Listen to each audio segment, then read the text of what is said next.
All right, Shalom Israel. Welcome back to Wednesday night class. It's good to see everybody in person. And also, shout out and shalom to everybody online. The water for joining us in this class on Wednesday night.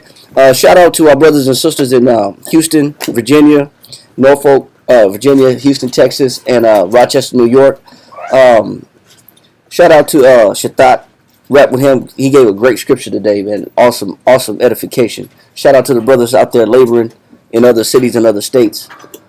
We can't wait to see brothers and sisters again and the children in another Feast of Tabernacles coming up soon.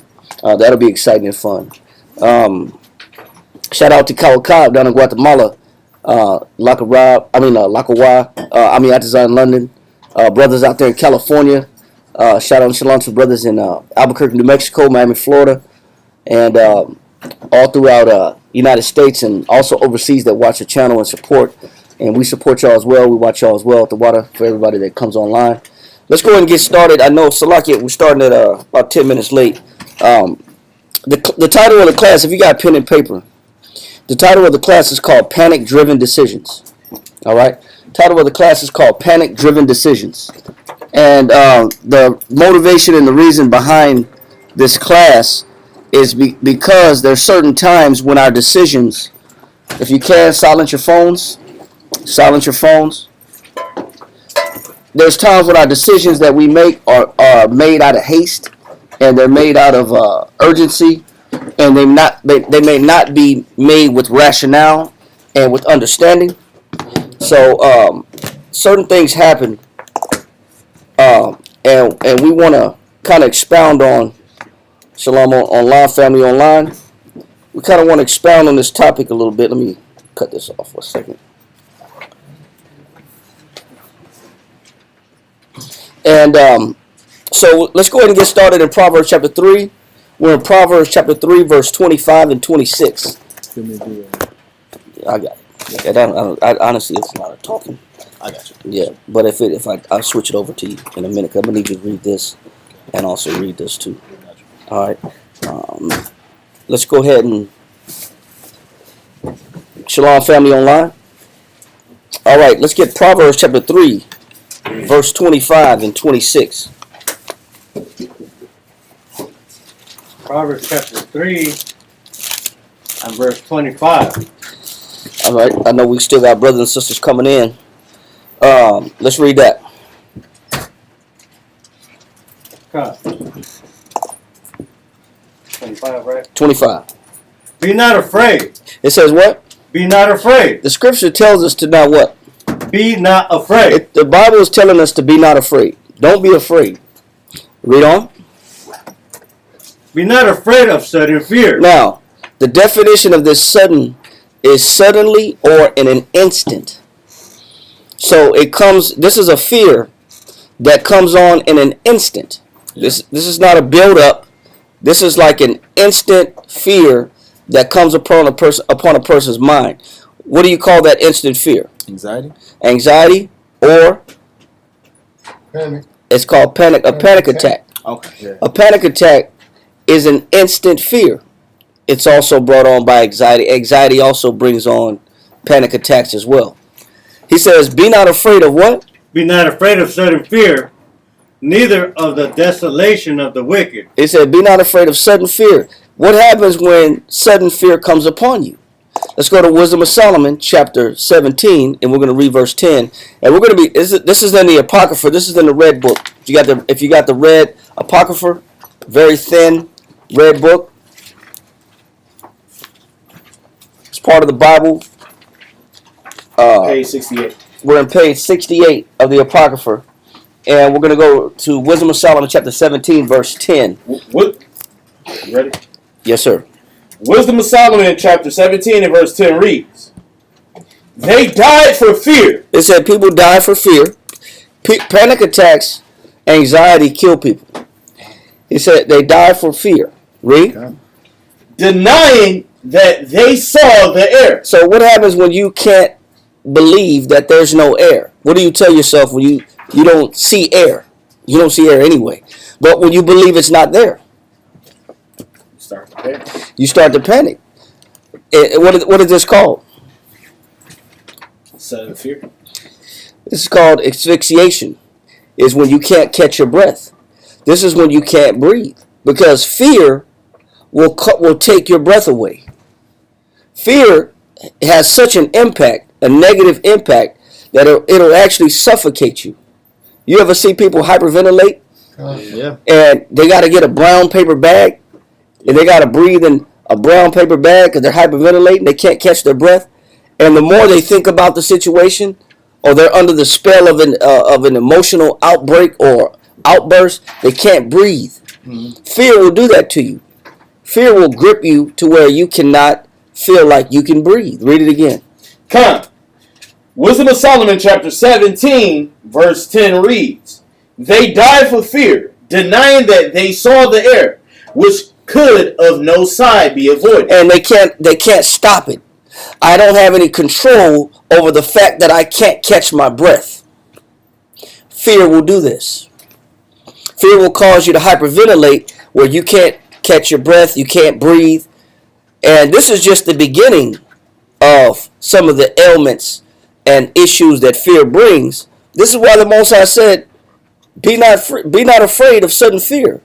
But in this life, this is a topic that I myself suffer with because it comes on and off.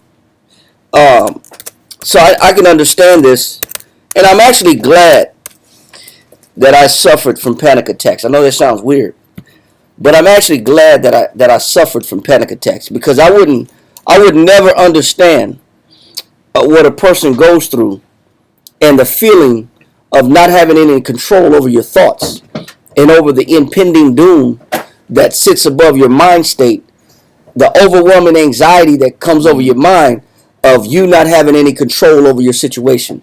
I'm very glad that it happened to me. Sounds crazy, but it's necessary because I can relate and I can understand the feelings of those that go through this. It's hard to relate from the outside in.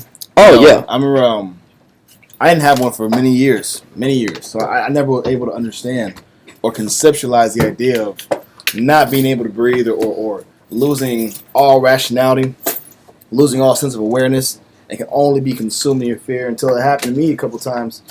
And then you're in that same situation. You saw all the people you try to counsel through or help console as they're panicking and tell them to drink water and calm down and breathe in, breathe out. As if it's a matter of just you'll be okay. Yeah, just patting somebody on the back. No, it's not.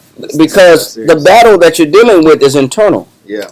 And it's not a matter of, hey, just cool off and you need some water. Some water. It's the idea of like when a 2-year-old loses their parents in the grocery store, or a parent loses their 2-year-old in the grocery store. Yes. It's like you're just freaking out. Yeah. You're freaking out. You're screaming. You don't know what direction and which way to look because that fear is real and it's evident. So it takes over your mind state, but it's needed because I'm glad it happened to me because I can understand that it's a real thing. It's not a joke, and it's not something to laugh at when somebody's suffering from a panic attack or an anxiety attack, so to speak. It's a real thing. I have a quick question. Is that like would that be considered a plague? Or like a curse? Or we got to go to the class. Okay. Yes, yeah. That's how I didn't know. You got to hold tight. Hold tight. Put your seatbelt on. You know, I'm ready. You know, because we don't want to jump the gun because we're just kind of prefacing the fact that it exists. Yeah. That this anxiety is so bad that it's breathtaking. There's been brothers that they've frozen on the highway. Yep. They've literally they can drive everywhere else, but they get on the highway and they just froze. I remember at the time you saw someone went and you had to get up and not low key, high key save the brother. Yeah, no, we had to save. It was like Operation Save the Brother because the brother couldn't handle something about the highway. Everything else was fine, but something about the highway he couldn't handle it. And this is beautiful. This is real. And this has happened to brothers in the camp, where brothers have, like Daria said, we're not going to say no names, but brothers have gotten on the road and were new drivers, and the cars were passing by, the 18-wheelers were passing by, and the brother started gripping the steering wheel real tight. Yeah. And the brother started holding the steering wheel super, super tight, and he started sweating, and he got on the phone, and he started calling. And he said, ah! And I answered the phone. I said, brother, what's going on? He said, I'm about to freak out. I'm freaking out. I said, what's going on? He said, all these 18-wheelers are just zooming by him. And it was too much for him. He's a new driver. And he's had car accidents already. So that just added to the panic. And the brother, I had to tell the brother, listen, get to the right lane. Just look to your right. Check your right mirror. You almost have to be inside that person's brain like an operator, air traffic controller. You have to tell that person, listen, look in your right mirror. Make sure there's no cars coming. Slide over to the right. Reduce your speed, but not too fast where somebody hits you from behind. Get on the side of the road. Lay the seat back. I had to tell the brother, lay the seat back. Put a towel over your eyes. Don't look at nothing. Cut the car off. Get to the side of the road. Lay the seat back. Put the towel over your eyes, and don't look at nothing until we get there. We know where you are. We see your exit. Don't move. And then we get in there. We tell the brother, don't even get out the car. Just take yourself from the driver's seat and slide over into the passenger seat. Don't even look at the road. And the brother was sweating. And the brother was having a difficulty. He was actually shutting down. His mind was shutting down. His brain was shutting down. And he said, I'm blacking out. I'm starting to black out. That's scary, bro. And so this has happened to brothers in the camp. This has happened to brothers that we labor with. So we know that there's a severity to it in an uncontrollable state when you're dealing with this fear that comes on you. And fear comes on you different ways. Different scenarios, different circumstances bring about fear. But the Most High is telling us, be not afraid of what, Amiathia? Be not afraid. This is Proverbs 3:25. Be not afraid of sudden fear. Neither. And isn't sudden fear different than just fear? Like a normal fear? Yeah, you weren't here just yet, but we classified that as a panic attack. All right? Just so those that didn't hear it, that's a panic attack. Go ahead. Be not afraid of sudden fear, neither the desolation of the wicked when it cometh. Yeah, he said neither what? Neither the desolation of the wicked when it cometh. It says neither the desolation of the wicked when it cometh. Read on. Verse 26. For the Lord shall be thy confidence. It says for what? For the Lord shall be thy confidence. Ultimately, who has to be your confidence? The Lord. And no matter what fear comes in all shapes, sizes, and colors. Fear is going to come upon each and every one of us because that's human. That's human nature. He says, but ultimately, you have to develop all your confidence, all your security, and all your safety, and the knowledge that you're going to be okay has to come from who? The Lord. Read that again. Proverbs 3:26. For the Lord shall be thy confidence, and shall keep thy foot from being taken. And the Most High will keep your foot from being what? Taken. The Most High will keep your foot from being taken. And a lot of us have not developed that level of confidence yet. We haven't developed that level of confidence where we depend on the Most High for everything. We go to the Most High for everything. For every matter, every situation that brings about fear. Fear and dread, they come in different shapes. It's not all in the form of a panic attack. But it still comes in different ways where it motivates and moves your hand, where you're not in control of your operations. You're not in control of your thoughts. You're not in control of your actions. You're not even in control of your speech because you're so overwhelmed with fear. All right? So, let's read this real quick. You guys shall read this real fast for me. This is out of the Encyclopedia for Diseases. Let's read about this psychologist, Gerald Ross. Let's read this real quick. Let me get this out of here. Read this for me real quick. Starting right here. Yeah. Where? Gerald Ross. Okay. Gerald Ross explain. Yeah. Okay. It says Gerald Ross, which is a female psychologist, right? And by the way, let me preface this and put a disclaimer on YouTube. We're not doctors. We're not psychologists. We're not psychiatrists. We have an intent love for the scriptures, and that's where we gather our knowledge from. But we use medical journals, dictionaries, encyclopedias, and information pertaining to psychology, which is the study of the mind, to show that there's alternatives to medicine. Not that we're downing, negating medicine. Medicines are necessary sometimes, but there's a spiritual aspect of everything, and that's what we heavily rely on. So just want to put that out there, that we're not doctors and we're not telling anybody any medical advice, all right? But we're telling them spiritual advice. Let's read that. Come. It says, the psychologist Geraldine Ross explains to us how a phobia differs from a normal fear. It says a phobia differs, so there's a difference, like Daria said, from a normal fear. Read. It is unlike any feeling you've ever experienced if you've never had a phobia. Go ahead. She says, it's irrational. It said it's what? Irrational. It's illogical. It's irrational. Go ahead. Involuntary. And it's involuntary, meaning you can't control it. You have no control. You have no control over the situation at that time. Yeah. Read. And inappropriate to the situation. And it's inappropriate to the situation. It's extreme. Yeah. Go ahead. To explain it would be like... Okay, so look at this point. Jump down to... 20 minutes. Start right here. That's right. Mm-hmm. Up here. Yep, right here. Miss Ross. Time. Jumping down.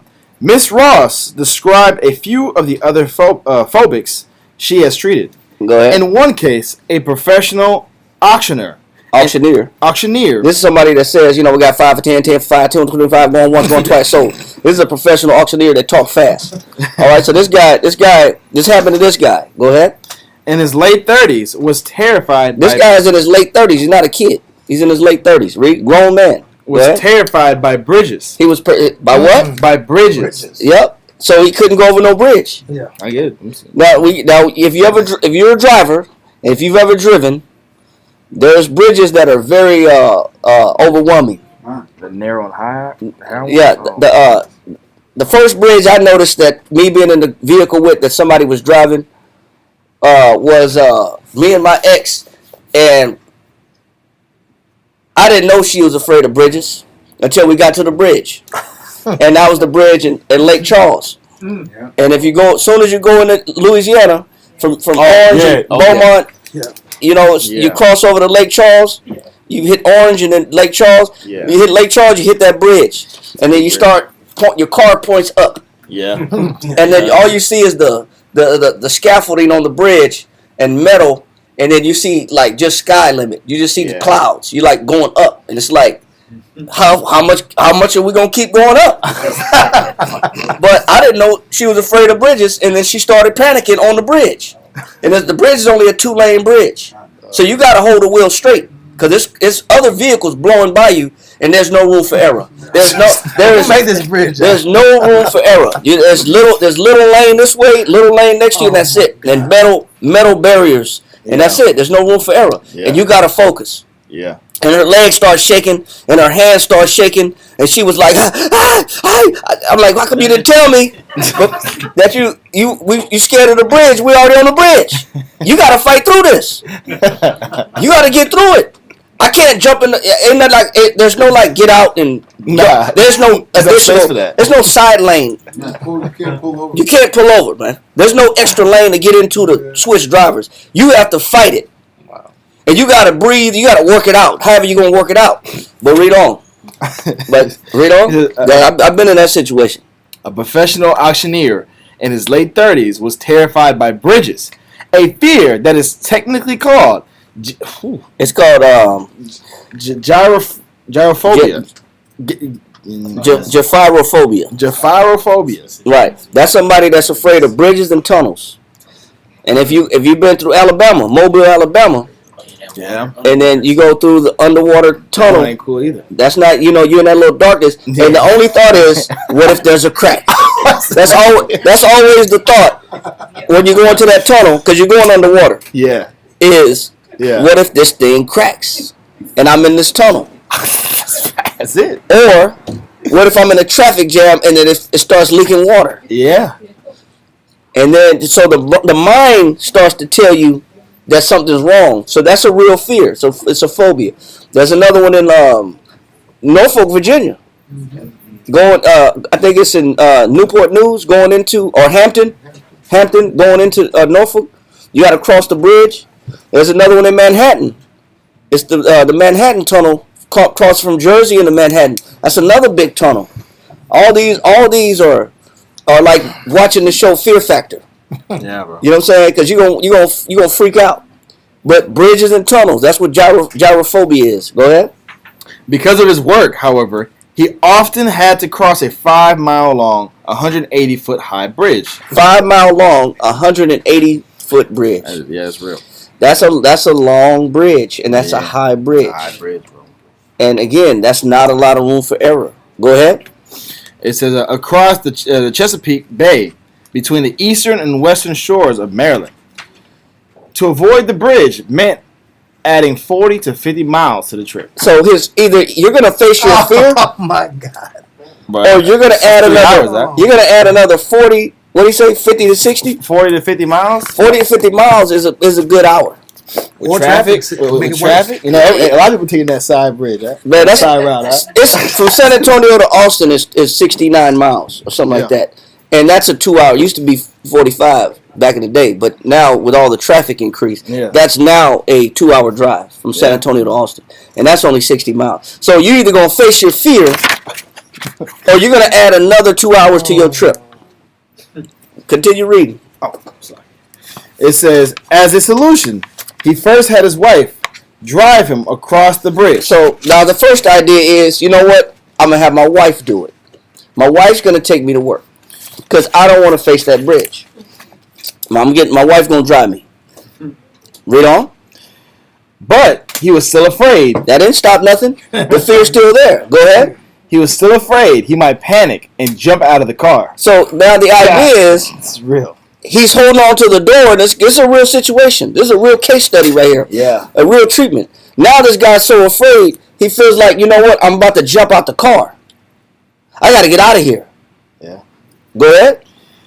So he handcuffed himself to the steering wheel while she drove. So she's driving. Wait, the steering wheel? Yes. Come on, bro. She's driving, and he handcuffs himself to the steering wheel so that he don't jump out the car. That's how extreme the panic is, how extreme the phobia is. Go ahead. That didn't work either. Before he finally sought effective help, he resorted to having his wife lock him in the trunk of the car. It gets worse. Now, how you gonna drive over a 5 mile bridge, Bro. you know, and it's 110 outside, and you're in the trunk? Is that the most effective way to get to work every day? That'll change the feeling that altitude shift that. Yeah, but 180 foot in the air. But think about it though. You have to get into a trunk of the car to go across a bridge. How extreme is that? It's pretty extreme. Very extreme. You can get suffocated in there if you're in there too long. Yeah. It's a sight too. It's a sight to see. Yeah, but it's like, come on, baby, pop the trunk. I gotta go to work. You know what I'm saying? I'm running late for work. Pop the trunk. You know what I'm saying? Do you have to go to these extreme measures? We joking, but it ain't funny when a guy is so afraid of a situation, a bridge, where he's putting himself in that situation to get out of it. These are extreme cases. This is why the Most High wants you to have your confidence in Him. But you come up with solutions that are that much more irrational when you don't have confidence in the Lord. All your decisions become more and more illogical the less confidence you have in the Most High. You make irrational, some people say piss poor decisions. Yeah. Because they're without, you went from having your wife drive you to locking yourself, handcuffing yourself to the steering wheel to now just being placed in the trunk. It's getting worse and worse. Yeah. The decisions are getting worse and worse. So the illogical decisions are making no sense. This is what fear does. This is a product of fear. Read on. It says the toll facility police who look after that bridge have more than 25 years accommodated other gyrophobes. I'm not saying that right. Gyrophobia. Yeah, gyrophobia. Okay, gyrophobia. Okay, cool. By driving them across. During busy months of July, August, and September. So in a 3-month span, go ahead. Of 1 year, the police made 407 trips for phobics. So think about this. That bridge The tax money going on. The tax money had to go to 407 trips. Not just for this guy, but for people that couldn't make it to work or couldn't get across the bridge or was frozen on one side of the bridge and was saying, I'm not going to the other side, but I got to get to the other side. That's 407, right? That's 407 trips. It's only like 365 days a year. That's in 3 months. Oh, in 3 months? That was in the 3 month span. Wow. Yeah. What That's a was lot. this bridge located? In the Chesapeake Bay Maryland. Well, this Maryland. is where we were in Virginia. for the I Passover. know the bridge, Virginia Beach. Yeah. And it goes across to the other side of the peninsula, 17 and a half miles. Is that the one that we went under the tunnel versus over the top? This one's longer, it's 17 and a half miles. But Maryland has. It's called Chesapeake Bay Bridge and Tunnel. It starts out as a bridge. It goes under. Yeah, it It goes comes under. up. It goes under. It goes Oh, under. no, ain't no way, It bro. goes under twice. Right. Ain't no way. And the reason for the tunnels for the ships to pass Okay. to get into the bay from the ocean. That's why it's good to long have. drive, That's why it's good to have our mind in this class. Yeah, he's- I only know. He knows that. I only know because I was out there for I- a I- little while. There's another one in Louisiana called a Huey P. Long. That one you talking about is more steeper. It goes up, like you said, it goes up straight. The one in Marrero is maybe just a little thing. I used to drive across that bridge in the 1975 T-Bird. And I'm going to tell you, it's the most frightening thing. I mean, even the most... You talking about the one that's the 21-mile bridge? It's called the Huey P. Long from New Orleans to Metairie. I used to cross it every day for this musical group. Metairie? And I'm going to tell you, I had the 75 T-Bird. My car was the size of the lane. And like you said, no room for no respect. I mean, if you just went, the steering wheels back then, they were easy. Sensitive. They were sensitive. Easier to, they were play. You had to, this is how you was driving. You went to the left, you had to go like this. And if you was drunk, man, you playing with your life, dog. Well, that that's Play with your life, dog. You're playing with your life. Don't play with your life. Listen, That bridge you talking about I know what you're talking deeper than the Huey P. Long. I'm thinking about the one that's like when you go in Louisiana and you got to go from Slidell, like you coming up on Slidell. So you went the back way. Yeah, I avoid New Orleans. Not 10, not 10, right? I go 10 to 12 and then back to 10. Not the Swamp Bridge you talking about. I'm talking about the Swamp Bridge. Oh, no, Yeah, that's just flat. No, Yeah, no. Yeah, that's flat, but there's no room. Oh, no, it does go up a little bit. Yeah, but it's flat. But it always storms off the coast. So when you go through there, you have to drive on that bridge in a storm That's and true. intense rain, and you can't stop. That's true. That's The one you dangerous. talking Yeah, about, I'm not talking about the Swamp one, the one the back way. yeah. I've been the back way too. Those are two separate. Yeah, I've been the back way too. But that one you talking about is even steeper than the Huey P. Long. Because I used to see my people in Jennings, Louisiana, and we went that back way. My daddy said he wasn't going to do it again because it's a very. The one in Jennings is big too. That's the one. That's the one you're talking about, right? Yeah, I'm talking about that's high. That one's higher. And it's steep. Yes. It's like you said. You can't. You actually looking at the sky. That Yeah. one is scarier than the Huey P. Long. Right. You're So looking we at talk the about sky. now. We talk about phobias. We understand what they have controlling natures. But so this is just one avenue of phobia does, right? So go to John chapter 14, verse 18. Wow. Yeah, we're gonna get there too.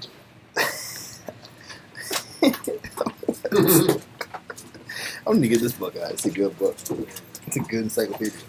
He said, let's go to John 14 and 18. You have that, Mount Wolf? Yeah, you got this book too? So I got a, not like that, but it's a phobia book. It goes into phobia and anxiety book. It would have been good for the class. What you got? This is John 14, 18? Con. Whenever you're ready, sir. Yep. John chapter 14, verse 18. I will not leave you comfortless. What did Christ say? I will not leave you comfortless. What did Christ say? I will not leave you comfortless. Christ said no matter what your fear is, he would not leave you what? Comfortless. He would not leave you without comfort. But a lot of our people don't have faith in Christ or the Most High. They have faith in their decision making and their alternatives. I could do something else. I could do something different. I got a backup plan, or I'll create another avenue. Our people hardly ever resort to putting their full 100% faith in the Most High in Christ. Christ said what? I will not leave you comfortless. Go ahead. I will come to you. Christ said in that moment of fear, if you believe in Christ, he said, I will what? Come to Comfort. you. I will come. No, he said, I will come to you. I will come to you. So in that moment of fear, if you believe in Christ, Christ said, I'll come to you in that moment of fear. But you have to have that level of confidence built up. Mm-hmm. If you don't have any confidence in the Most High of Christ built up, you'll never know what it feels like to be comforted by Christ in the moment of a panic attack or in the moment of anxiety, in a moment of overwhelming fear. In Psalms chapter 118, verse 8.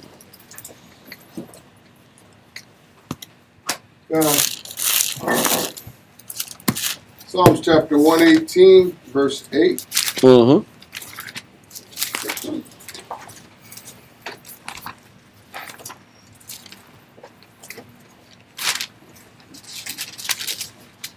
Whenever you're ready. Everybody got it? Read that. Psalms chapter 118, verse 8. Mm-hmm. It is better to trust in the Lord. It says what? It is better to trust in the Lord. What does the Bible say? It is better to trust in the Lord Go ahead. than to put confidence in man. It said the Bible tells you that it's better to trust in the Lord than to put confidence where? In man. You know why? Because man is not going to always be there. You can't always ride in the trunk of your own car. Of your life. I say you can't ride in the trunk of your life. You can't always have somebody steer for you. Sometimes you got to grow up for yourself. And if you got to grow up for yourself, and this is a message to everybody, and this doesn't matter your age. It doesn't matter your age. This is not age discriminated. This is everybody needs to develop faith in the Most High. And everybody has to learn how to detach from just leaning on man to solve all their problems and eventually having faith in the Most High ultimately. And my relationship with the Father is tight. And my relationship with Christ is tight. Where I have faith in Him. I know He's going to come through for me. Man is just an instrument. But too many times we depend on people to solve our problems or to fix us. And you end up picking the wrong people to do so. Or you put so much expectation on people and they let you down, and then you don't trust nobody. Now you don't even trust the Most High. So he said, read it one more time. Psalms chapter 118, verse 8. It is better to trust in the Lord than to put confidence in man. Go ahead. It is better to trust in the Lord than to put confidence in princes. Princes are leaders. Sometimes even leaders. Leaders are also men. Because people are so distraught when they feel like you gave me this counsel and this was a bad counsel.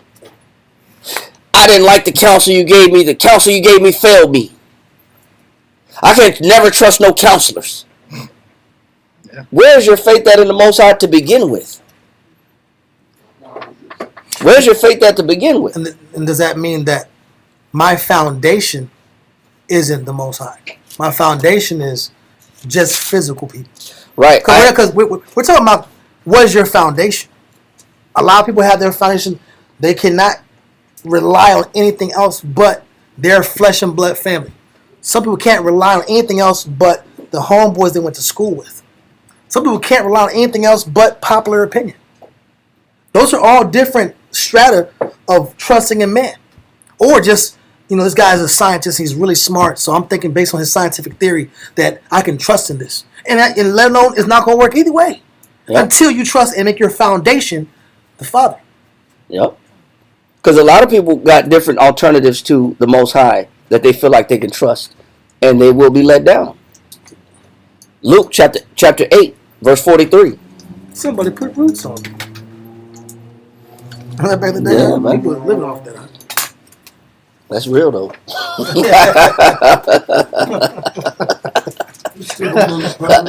Let Proverbs go. Let's go to Luke chapter 8, verse 43. Luke chapter 8, verse 43. And a woman having an issue of blood 12 years. It said a woman had a what? Having an issue of blood 12 years. She had a cycle. She had a period. She had a cycle, a menstruating cycle. For how long? 12 years. Go ahead. Which has spent all her living. A cycle only supposed to last about 7 days. She had an ongoing cycle of constant bleeding for how long? 12 years. This woman bled for 12 years straight. She bled for 12 years straight. That's an issue. That's an uncomfortable situation. Where can you go when you're bleeding all day? Men don't understand that. Men can't comprehend or fathom that, but women can comprehend that. There's no you gonna burn all your money out on maxi pads or whatever you can find. Your money's gone. He said this woman had an issue for 12 years. Read on. Which has spent all her living. And treatment is what? Expensive. Treatment is expensive. When you're trying to treat an issue and there's no solution to that issue, you'll find out that treatment is expensive. Read on. And a woman having an issue of blood 12 years, which has spent all her living upon physicians. And she went to the best doctor she could find. And this is somebody who's I'm thinking that man can help me solve this issue. There's some things that not even doctors can fix. That's real. There's even things that medicine can't necessarily fix. And like I said earlier, we're not discrediting the medical field at all. We're not doctors. But you have to have abounding faith that exists in something spiritual that goes and excels just the physicians, the doctors, the medical industry. That's not always the solution. Read on. Which has spent all her living upon physicians. Neither could be healed of any. And neither could she be healed of who? Of any. So even there's times when man doesn't know enough. Man can't fix it. This is why you have to have an elevated confidence in the Most High to go past just putting your focus and power and confidence in man. Because there's some things that man can't fix. You have to be groomed to have confidence in the Lord. You have to be nurtured and brought up that way. Train a child in the way he shall go, and when he is older, he shall not depart. So you're supposed to be groomed to fear the Lord and having faith in the Most High. Because there's some things that, what happens when you got a woman that looks for a man to solve all her problems? What's going to happen in their relationships? It's going to be disappointing. It's going to fall apart. You're going to be disappointed. What happens when a man's looking for a woman to solve all her problems? You're going to be disappointed. At You're some upset. point, he or she's going to be let down. They're going to be let down. Because man's going to let you down. That's why you shouldn't put all your chips on the table with man. And what the scripture is saying, there's some situations that even doctors can't fix. Yeah. Read on. Verse 44. Came behind him and touched the border of his garment. And immediately her issue of blood stanched. And Yahushua said, Staunched. Meaning stop. Stop. Verse 45. And Yahushua said, who touched me? When all denied, Peter and they that were with him said, Master, the multitude thronged thee. It says too many people to answer that question, who touched you? We're surrounded by people. How are you going to ask that question, who touched me, when all these people are surrounding us? A whole crowd of people. Read on. Master, the multitude thronged thee and pressed thee, and sayest thou, who touched me? It said you got all these people crowding us, and you're going to ask the question, who touched you? As if we know the answer to that. But what does Christ understand? Read. Verse 46. And Yahushua said, somebody had touched me. He said, Christ said what? Somebody had touched me. Somebody wanted a relationship with me. Somebody wanted to get to know me. Somebody wanted the piece of power that I possess. Somebody wanted understanding. Somebody wanted a solution to their problems. Somebody wanted healing. Somebody wanted to change their situation. That's what Christ understands. Read on. It says, and Yahushua said, somebody had touched me, for I perceive that virtue is gone out of me. And why does he know that? He said, because some of my virtue left. His healing ability went out from him. Read on. Verse 47. And when the woman saw that she was not hid, she came trembling. She came fearful, trembling. Go ahead. And falling down before him, she declared unto him. What does that mean when you fall down in front of Christ? Prostrated. You're humble. Yeah. You come. You. That means you've relinquished your pride.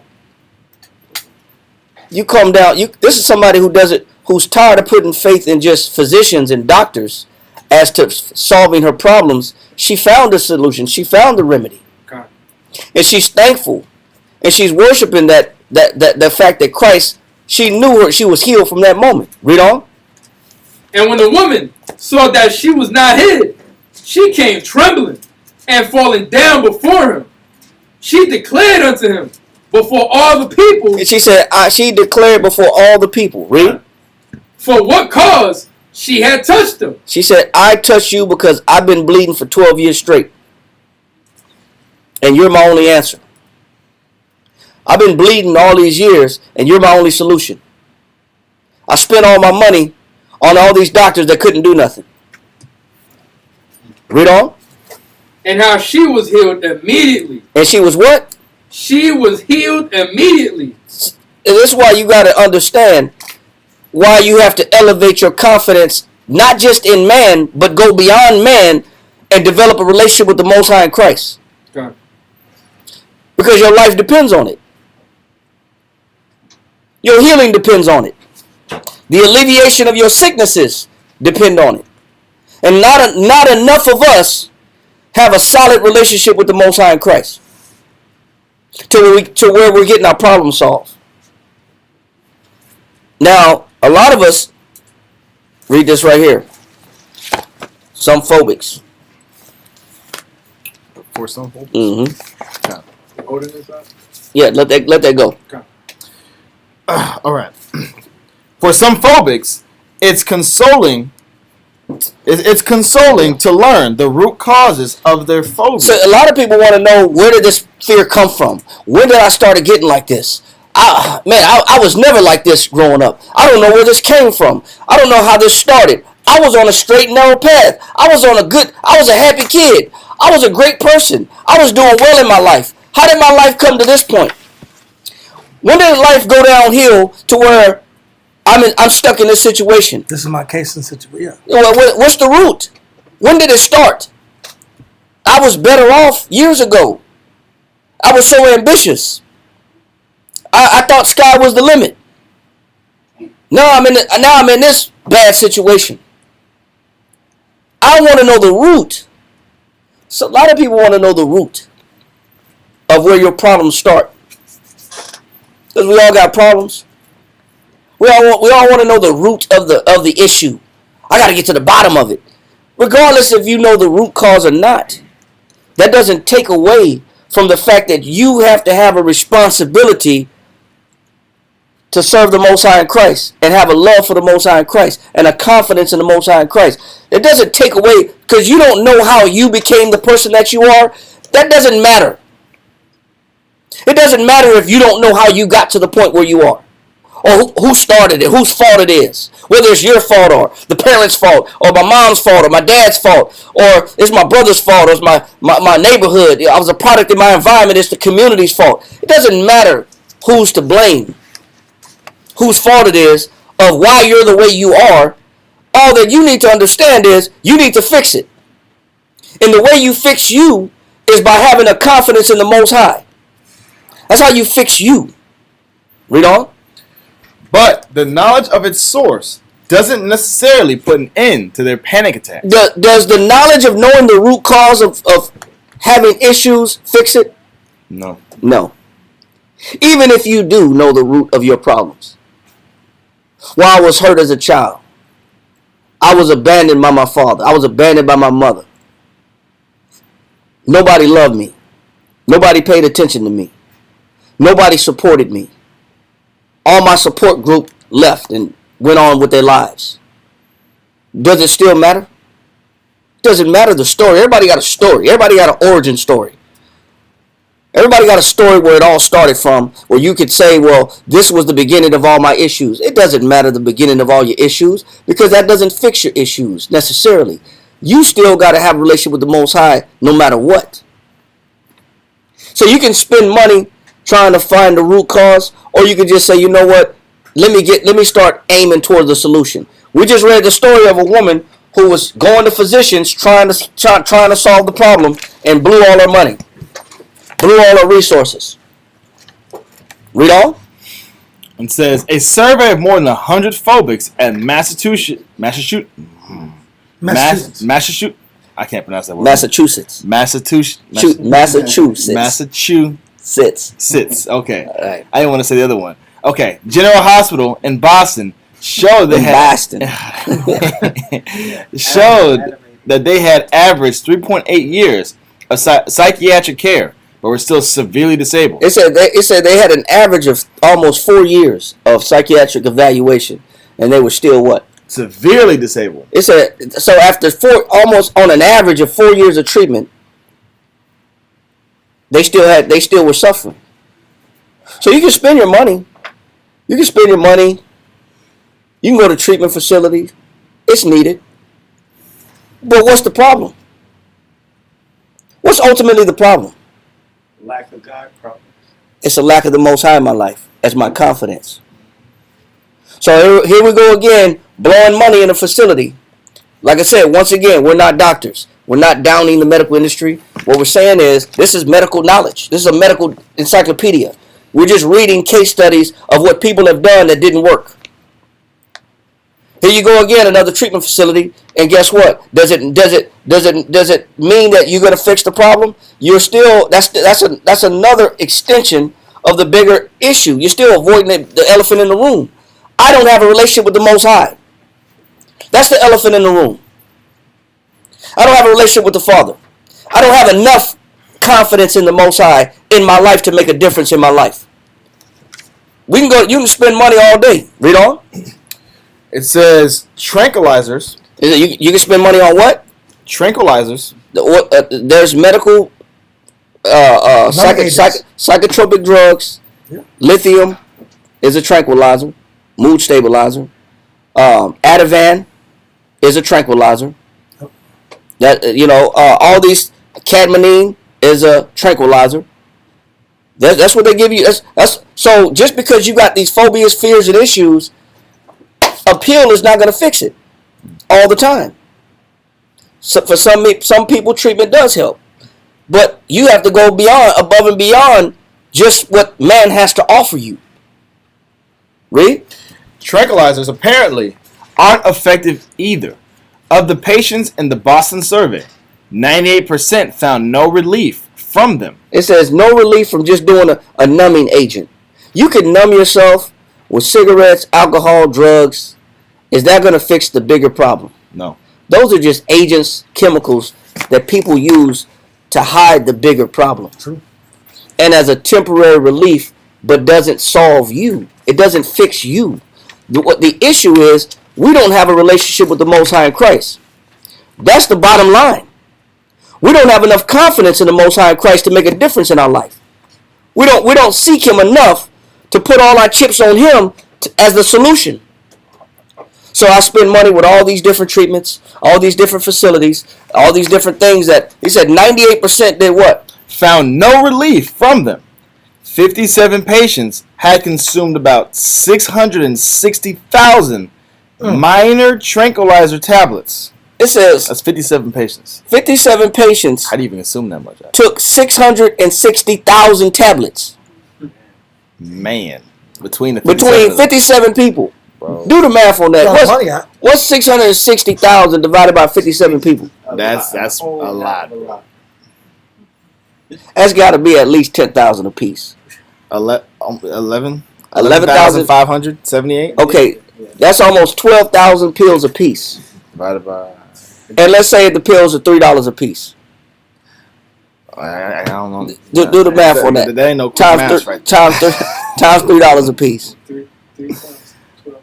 Okay. That's 34,000 per person. So all this money, all this supposed healing ability, he said it was for nothing. Didn't change the phobia for nothing. That's the 4 years period, right? That 4 year time? Yeah, that 3.8 average. So a lot of It says 60,000 minor tranquilizer tablets. Go ahead. But they all continue to have panic attacks. So guess what? You can go to some medicine. You can go pop a pill. You can go seek the drug as the answer. But we're already reading studies that this is not an answer. If you got sudden fear, if you got panic attacks. That's why you got to go above and beyond just what man can provide you.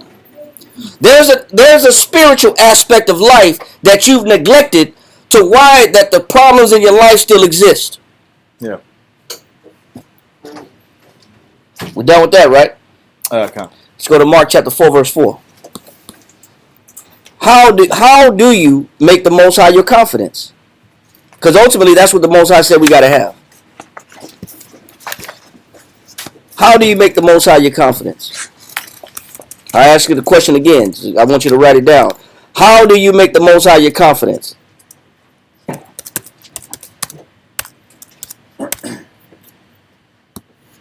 Mark chapter 4 and verse 4. And it came to pass, as he showed, some fell by the wayside. Matthew, I'm sorry. I said Mark. Matthew. Matthew chapter 4 verse 4. Ready? Mm-hmm.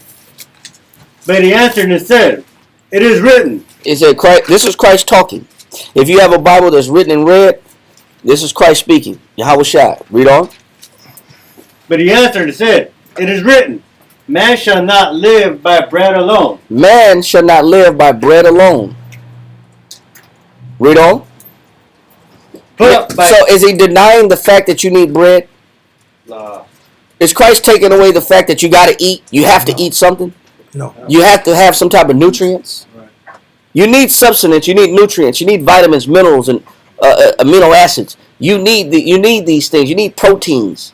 You need these things. He's not denying the fact that you need food. But what he's saying is, that's not the only answer.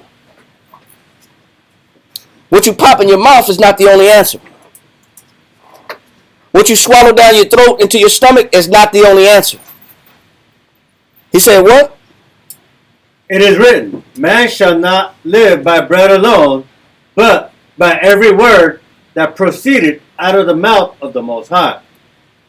So the question is, how do you get confidence in the Most High? But by every word that proceeded out of the mouth of the Most High. You have to become dependent upon whose words?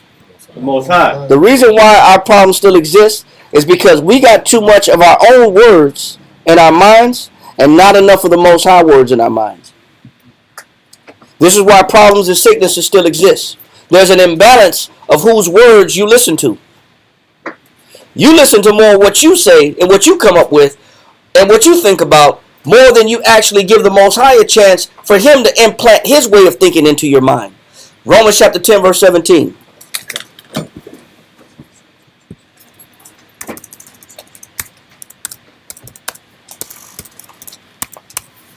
Come. Romans chapter 10 and verse 17 reads. Ready? Yep. Come. So then faith cometh by hearing. It says the way that you get more faith in God, the Most High, Yahweh, is by what? Cometh by hearing. You gotta hear. You gotta listen. You gotta be willing to open up those ears, and you gotta be willing to listen and hear. The more you hear, read on. And hearing by the word of the Most High. And the words you need to be hearing is the words of the Most High. That's how you increase your faith. That's how you increase your confidence in the Most High, is the more you keep listening to his words, your faith will increase. Your faith and your dependence on the Most High will increase.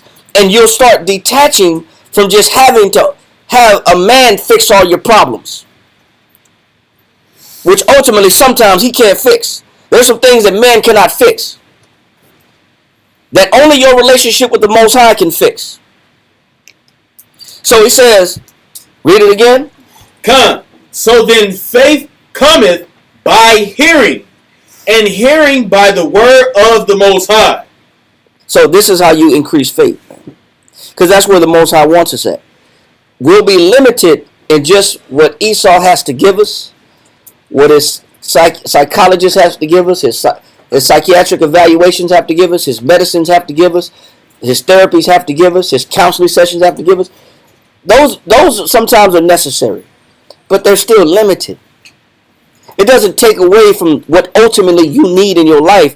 You need to have every word that proceeded out of the Most High's mouth, does man live. That's what Christ said in Matthew chapter 4, verse 4, which he was just reading what Moses had already said in Deuteronomy chapter 8, verse 2 and 3. He was just quoting a verse that was already in the Bible, in the Old Testament. He was just reminding us that you don't have a relationship and confidence in the Most High because you don't read enough, because you don't hear enough, you don't study enough, you don't listen enough. So therefore, you're deficient. But as you're deficient, your sicknesses are prevalent and they remain. They don't go nowhere. They don't go anywhere. Let's go to Wisdom of Solomon chapter 17. We were there earlier. And let's start at verse 1.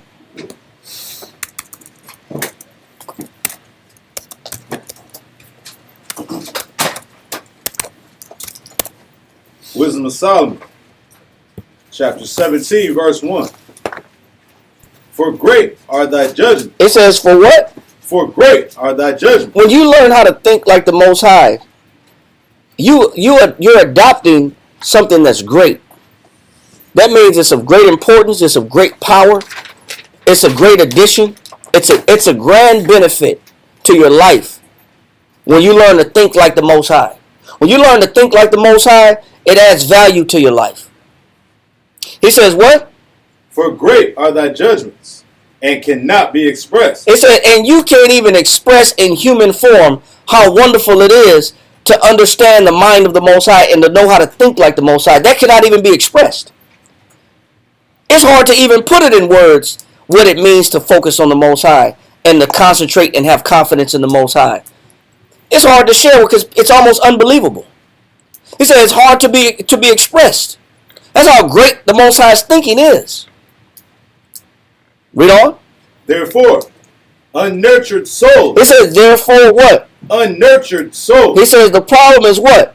Unnurtured souls. He says there are souls that exist on earth that are what? Unnurtured. He says there are souls that are unnurtured. Give me the definition of unnurtured.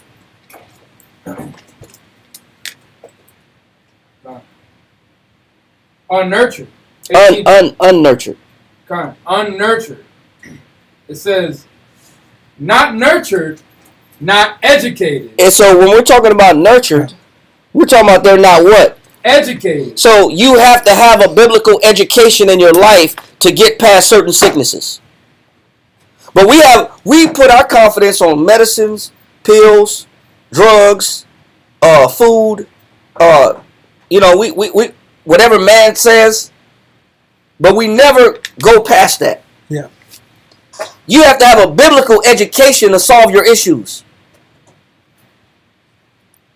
He said, but these unnurtured souls, which is uneducated, that's what makes you unnurtured or really unfed. Because to nurture means to feed something. Somebody to feed. To nourish. You can eat food all day, but food doesn't tell you how to think like the Most High. It doesn't share the Most High's wisdom and insight with you by eating empanadas. And I love empanadas. Yeah. Me too. Enchiladas, empanadas, chalupas, all that good stuff. Yeah. Oxtails, all that good stuff. But you know what? Chicken, I love chicken, but you know what? That's not going to give you biblical wisdom. That's not going to solve all your problems. He says there's some souls that are unnurtured. They're uneducated. And what's the problem with the uneducated souls? Read. Therefore, unnurtured souls have erred. He says they always err.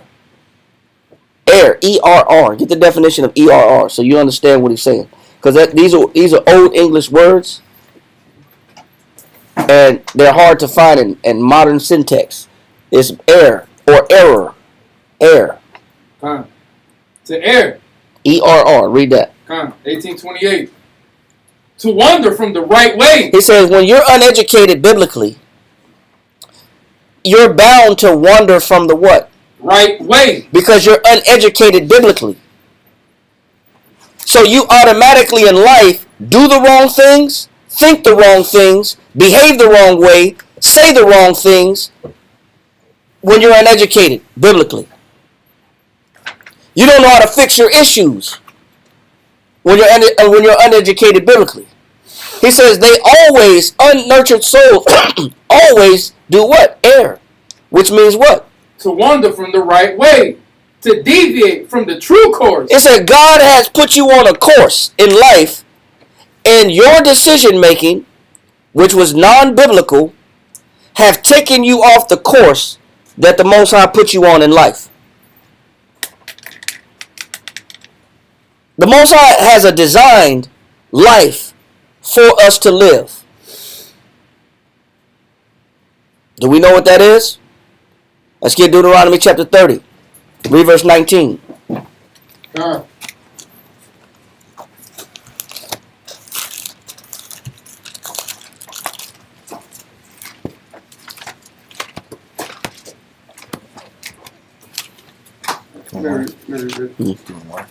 Yeah, I'll take the water.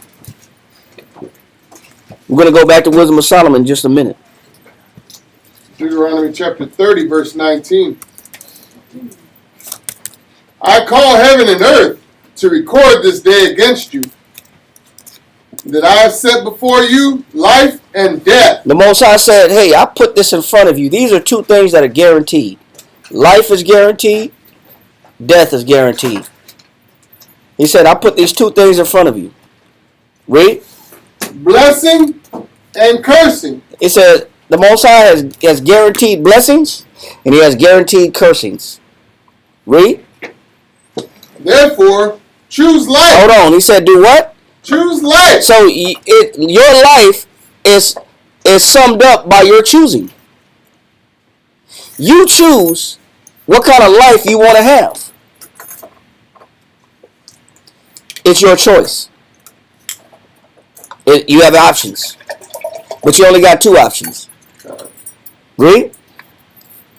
That both thou and thy seed may live. If you make the right choice, you and your children shall live and prosper.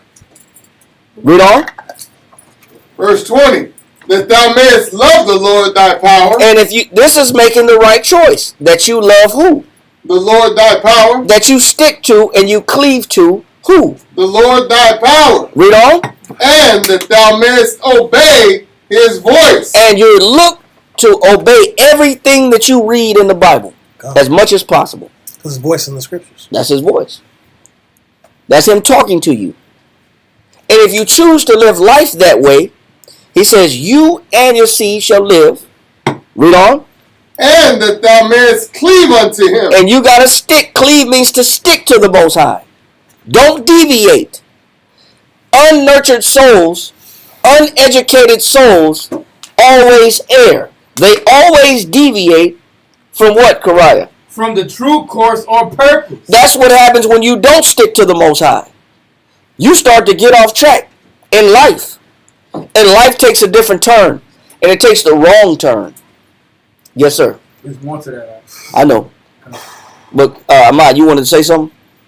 Oh, no. I just want to add, it just kind of jumped out when you read in verse 9. When we read in verse 19, right in the middle, it says, therefore choose life. So he's saying, okay, I'm giving y'all a choice. You choose what you want to choose. But what we're seeing here is he's trying to persuade us to go to, he loves us. He's like, why don't you go this way, go this way? You know what I mean? Yeah. You can do this or this. Like, he could just leave it at that. But he's telling you what choice he wants you to make. Exactly. He's trying to persuade us to make the right decision. Right. Which is showing his love towards us. That is showing his love. That's an excellent point. Be like, well, it's up to you. I don't care. Pick your poison. Red pill, blue pill. Have it your way. But the Most High is not like that. He's leaning to you having a better life. That's why he gave you life. So you can live.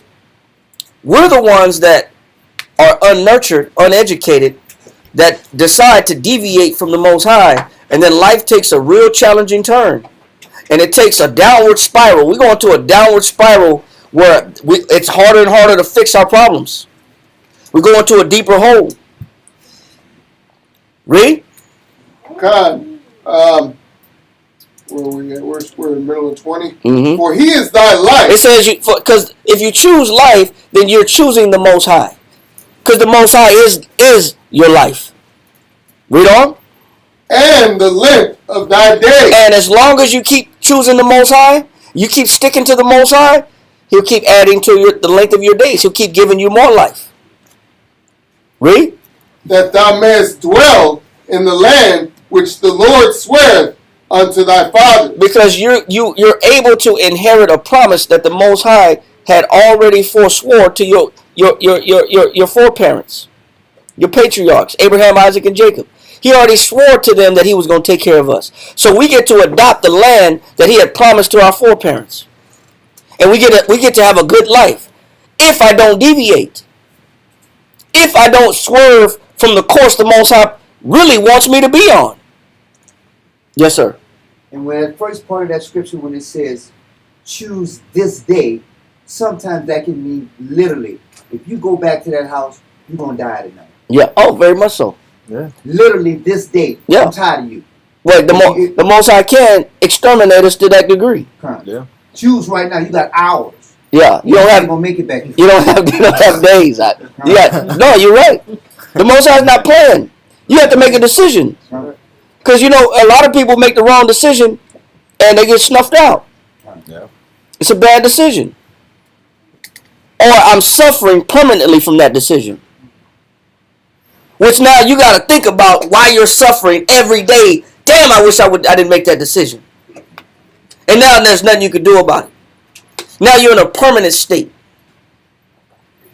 That's almost worse than dying. Because now I'm permanently damaged. Yep. And there's nothing I can do about it. But the Most High said, hey, I've been trying to steer you in the right direction.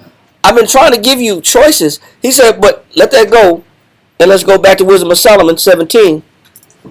And Korai had that definition. Read that end of verse 1. God. Definition first. Read the verse first. The second part. Therefore, unnurtured souls have erred. Eric, 1828. And then somebody else get Matthew 22 and 29. It says, Matthew 22 and 29. Write it down. Go ahead. the definition? No, just read the definition and somebody else get Matthew 22 and 29. Okay. To wander from the right way, to deviate from the true course or purpose, Go ahead. to mistake, It said what? to mistake. So where do you think your mistakes come from? Let's be honest about our mistakes. Could we ever quantify that serving God was a mistake? Trusting in God was a mistake? No. Have you ever heard about it? Man, I should have never trusted God. Nope. No. Usually it's I should have never trusted her or him. Or myself. Yeah. But trusting the Most High is never a mistake. He said, but to err means to what? To mistake, to commit error, to do wrong, from ignorance. It said from what? From ignorance. That's what makes me, that's what an ignorant person is. Ignorant just means to be not educated. It's saying the same thing. Unnurtured. Unnurtured, uneducated, ignorant, all the same thing. You don't have a relationship with the Most High. You're ignorant to the word of the Most High. You're ignorant to his words. You're ignorant to his judgments. You're ignorant to his decision making, to how he thinks. You're ignorant to the life that he wants you to live.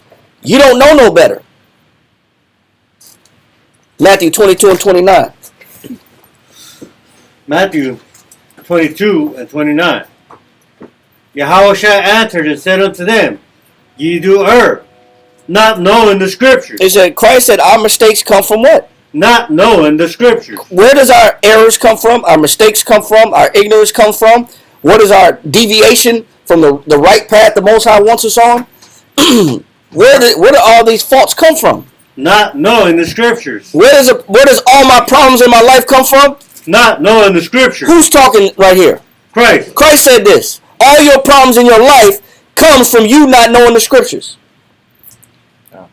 You don't have a relationship with the Father, the Heavenly Father.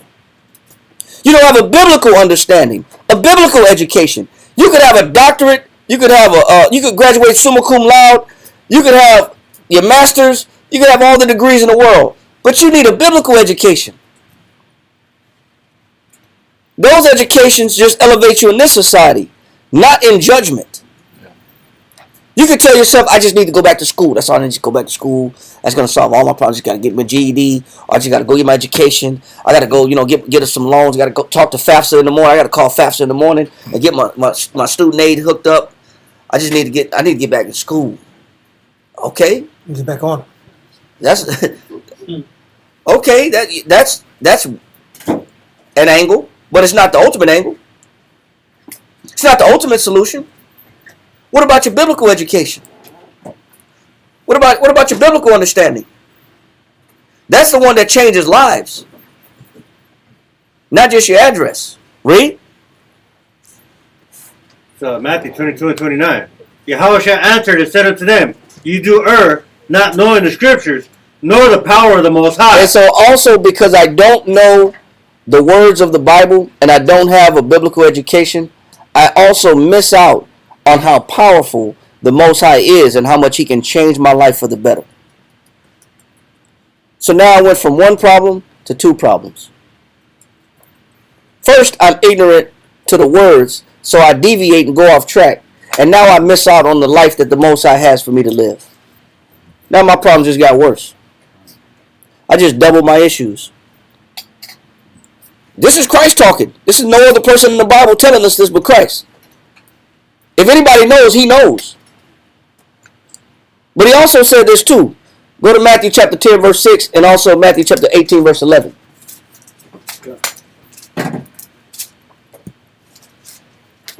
Matthew chapter 10 and verse 6 reads, But go rather to the lost sheep. The Christ calls us what? Lost sheep. Why does Christ call us lost sheep?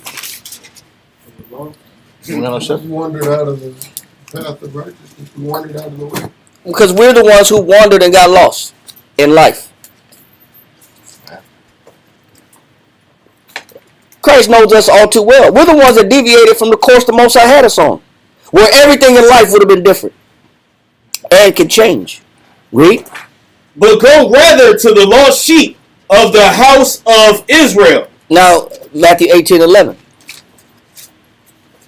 Matthew chapter 18 and verse 11 reads, For the Son of Man is come to save. Christ came to save who? That which was lost. So who knows that you're lost? Christ knows you lost. He know you deviated. That's why He even told us, ye do err. You wander off the path that the Most High put you on from not knowing the scriptures, nor the power of the Most High. So the Bible says that Christ came to save that which is who? Lost. The question is, can you admit that you're lost? That's the $1,000 question. Can you admit that you deviated from the path the Most High wanted you on? Do you have enough humility to embrace the fact that you're in a situation because there are some changes that you didn't understand that you had to make biblically? Can everybody be honest? Are we honest enough with ourselves to say, I'm in my condition because I lost my way with the Lord? And I failed to adopt His understanding because I didn't read His word enough and I don't understand His word enough. It takes a lot of honesty and clarity. Yeah. Yes, sir. You want the definition of lost? No. Okay. But can you be honest? Are we honest enough to say that I've deviated from the direction that the Most High designed me to be on? Who gave me this life that I'm supposed to be living a certain way, but the reason why life is not living up to its full potential in the Lord is because I've got off track. Can I admit that? Or we're going to say, it wasn't me. We're gonna find a scapegoat. Job chapter 31 verse 33.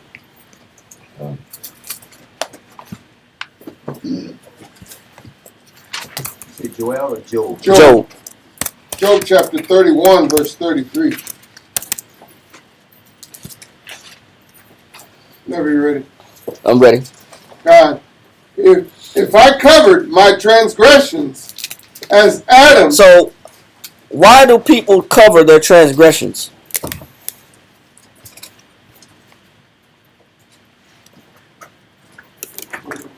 transgression is a sin. Sin is transgression of the law. Shame. Embarrassment. Why do people hide their mistakes? Christ just said, I am sent, but only. I'm not sent, but unto the lost sheep. But means only. Only to the lost sheep of the house of Israel. Christ know we lost. But can we admit that we're lost? Or am I going to hide the fact that I'm lost? Or that I'm full of mistakes? Most of us hide the fact we're lost and look for elaborate places to hide, elaborate tactics to hide. Fake smiles, new clothes, new places of living, job to job, a relationship. We find different ways to camouflage the fact that we're lost. Hide behind money? You hide behind money. That's especially our people. We hide behind money. We hide behind groups of people, like alternate groups, multiple groups of people. You know, I'm with this association. I'm a part of this. I'm a part of this council over here. I'm part of this group over here. You know, I go over here. I'm with them. We're going to have a luncheon today. We hide behind associations with people, but we're never really cliques and groups. We click and we group up, but we don't deal with the real issue. Really, it's very rare. And most of us sell characters to each other all day. I sell my avatar to people. I want you to buy who I want you to think I am. I sell that image every day. I sell the image I'm a nice person. I sell the image that I'm a giving person. I want you to believe that. So we'll go around selling facades. Characters, yeah. Characters. We be in character dress up, like actors, trying to get people to believe in the part that we're playing when we're not really that person. Yes, sir. You're selling that pride. We're still in the pride. That's what a man will do. That's what pride will not allow you to admit that you're full of mistakes and you went off course with the Father. Pride won't let you do it. Pride will prevent you from being honest. Read it again. Verse 33. If I covered my transgressions as Adam by hiding mine iniquity in my bosom. What mistake did Adam make? By hiding mine iniquity in my bosom. Adam and Eve in the garden. We all know the story. Most of us do. Adam had a chance to come clean with the Father. When the Most High called Adam and said, "Where art thou, Adam?" He said, "What? I was afraid." Yeah. You didn't answer the question. He said, then the Most High asked him, "Did you eat of the tree of the fruit of the knowledge of good and evil?" Because what else would make you fear? I made you to have confidence in me. Yeah. I made you to where you had no fear. You had no phobia.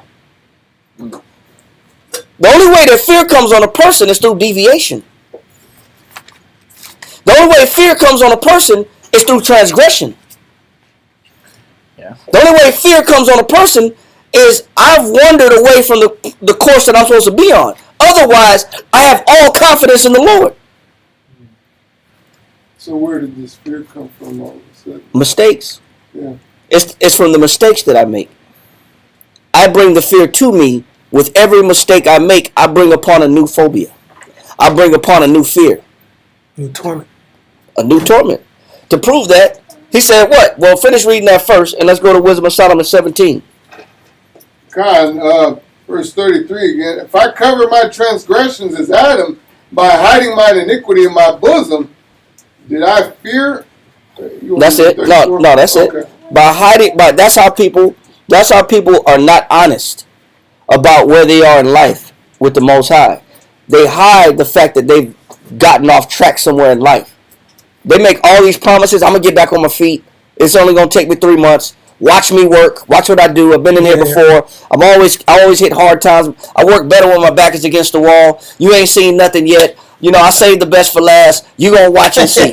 We always come up with these. Real story. That's funny. Brother, we always come up with these things that we got. Underdog story. It's an underdog story. It's a comeback story. We always want somebody to believe. Just give me 3 months and you gonna see. Man, the Most High is like, why don't you just be honest that you failed? Why don't you just be honest that your life ain't where you want it to be and where it should be? Why don't you just be honest? But what pride will do is make you hold back the truth in your bosom and not tell the truth? Christ already said, I'm here to save the lost. The lost sheep, he already called us lost sheep. Christ already know you lost. Why not embrace the fact that you lost and get humble enough to say, okay, I need to get back locked in with the Father. Wisdom of Solomon 17 and verse 3 in the Apocrypha. Wisdom of Solomon, chapter 17 and verse 3. For while they're supposed to lie hid in their secret sins. Because man likes to do what? Lie hid in their secret sins. Man makes mistakes, they deviate from God, and their life goes downhill, and they still try to hide it. You've been working wickedness, and you still gonna try to hide it? You ain't been living right, and you're still gonna try to hide it. You about to die. You about to die. You still don't want to go tell him. And you still don't want to be honest. Your life is this close to being taken, and you still don't want to acknowledge and come clean that you made mistakes in life. Read it again. For while they're supposed to lie hid in their secret sins. Because that's what people are supposed to do. I want to hide I don't want to come clean. People think that that's an option. It's to not say nothing at all and not to admit that I made a mistake and I've deviated from the course the Most High wants me on. He said, while they think that in their mind, I'm not going to say nothing at all. Just because you're quiet doesn't mean you're honest. Read. They were scattered under a dark veil. It says the Most High will put you under a dark veil.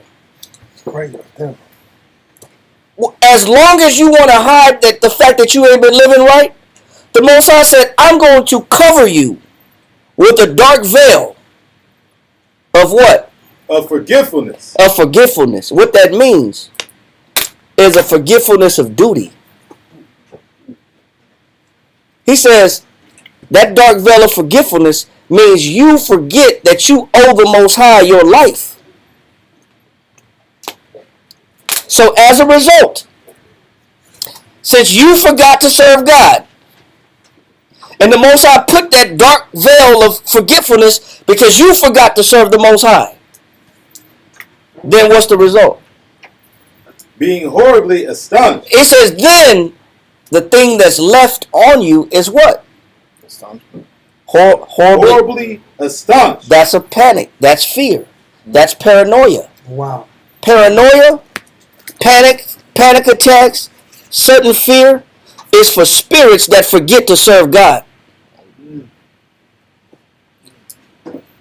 That's made specially for them. That's designed for the spirits that forget to serve the Lord. That the Most High will put you in a position in life where you're afraid now. Now you're scared. That's why people say you're scared, go to church, right? Yeah. People say that. But the Most High been saying that. The Most High been saying, listen, since you forgot to serve me, no problem. I'm going to cover you with this dark veil of forgetfulness. Meaning you're going to forget your duties. You're going to forget who you were supposed to be loyal to. And since you're going to forget to serve me, no problem. Now your life is going to be inherited with a what type of astonishment? Horribly astonished. You're going to be shocked at what happens to you in life. And then you're going to be trying to tell people, man, you ain't going to believe this story what happened to me. The Most High know what happened to you. Because he made the story to be that way. He designed the story. You ain't going to believe what I'm going through. Man, I got to tell you, man, wait, you ain't going to believe this, man. Oh, I believe it. I believe it. Yeah. I do believe it. You're shocked. The Most High's not shocked. He's not shocked. No. You're the one that's shocked that your life is in this situation. I can't believe this is happening to me. Well, you know what? Most High's not shocked. That is the result of somebody that forgets to serve the Most High. That's the result of somebody that tries to stay hidden in their sins and don't want to come clean in the fact that they make mistakes and they've been living wrong. So now the Most High got all these shockers. These are life shockers. These things are just things that just come out of nowhere, hit you out of nowhere. I don't know where this came the car broke down. The kids getting kicked out of school. You know, my kids are normally good. My food stamp didn't come in. My paycheck is late. I lost my job. Man, all these things just started bombarding you. I'm having bad luck. We call it bad luck. Bad luck. That's what we call it. We call it bad luck. All these things start just crumbling, and life starts crumbling down, but you still don't get the point. You still want to be hidden in your sin. You still don't want to be honest in the fact that you've deviated from the Most High. So the Most High got something for you. He said, I got horrible astonishment. I don't even know how to describe that. Shoot, I do. We read on that verse. Talk about. No, we ain't gonna go. Okay, well, I can picture what that sounds like. I read that part. I can picture. I ain't gonna say that part. Don't leap too far ahead. I know. I want your wheel to turn. I don't want you to look ahead. I want your wheel to turn. Look, Turn your wheels. Kinda. Let's bring back some old panics. Some old panics. The old panic attacks. This is scary, bro. It's not cool. Read. And trouble. He said, the Most High said he will bring horrible astonishment to you when you forget to serve the Lord. And trouble on top of that. Read on. And trouble with strange apparitions. He says, and you will have strange apparitions. Apparitions are visions. These are things that come up out of the dark. Right, the definition. He says, why will the Most High give a person strange apparitions? Why would the Most High do that? Get the definition of apparition. Apparition, 1828. And before you read that, somebody else, give me Proverbs 21:8. This is scary stuff.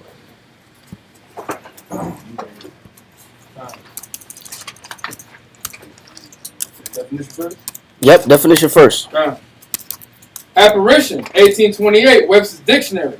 A ghost, a specter. He said the Most High. That's real. This is real, bro. It's a special spirit. Oh my goodness, bro. What does the Most High give to those Specter. that forget to serve the Most High? A ghost, a specter. He said he'll put a specter around you. What the hell is a specter? Specter. An apparition, the appearance of a person who is dead. Oh, a ghost. I see dead people. Yeah, exactly. In real life. The Most High said, you see spirits. He said, this is what comes to those that deviate, that forget to serve the Most High. He said, I'll have them see things that don't exist. I'll open their mind up to another realm that's not of this realm, not of this earth. Now you're seeing demons. Now you're talking about aura. I saw his face. Yeah, I can tell his aura. The aura was. I mean, I just got it. I got a. I mean, the hair stood up on my arms. I just got an ill vibe. I got goosebumps. Yeah. Yeah, the Most High do that to you. Yeah. That's all coming from the Lord. I looked in the car and there was a man with no face. Yeah. Oh, I saw a man. I turned around. He was gone. He was gone. It's like the boogeyman. It's like he was staring at me at the bus stop, and then the bus passed, and he disappeared. Well, the shadow people. Yeah. Or Candyman. Yeah. Oh, bro. Yeah. Apparitions in a beer can. You know, but the Most High said this. He said this is what he'll do. He said he'll send the left hand side to antagonize you because you're disobedient. That's true. So the Most High will antagonize you with the left hand side. The left hand side is the negative spirits. It makes sense why you can't control that fear when you see them. Yeah. Because when you see them, it's instant fear. Immediately, man. I don't know what to do. You freeze up. At least for me, I freeze up. I'm praying immediately. I mean, there's no way, bro. This spirit is moving. It's not standing still. It's looking at you. It's a specter, right? Watching you, right? Watch that. Why opens that third eye? Yeah. Now, why would the Most High do that to a person? Why would the Most High send these specters, these horribly astonished and troubled with strange apparitions? Give me Proverbs, the next brother, 21, verse 8. Yeah, Karai, get ready for this definition. Read this. Proverbs 21 and verse 8.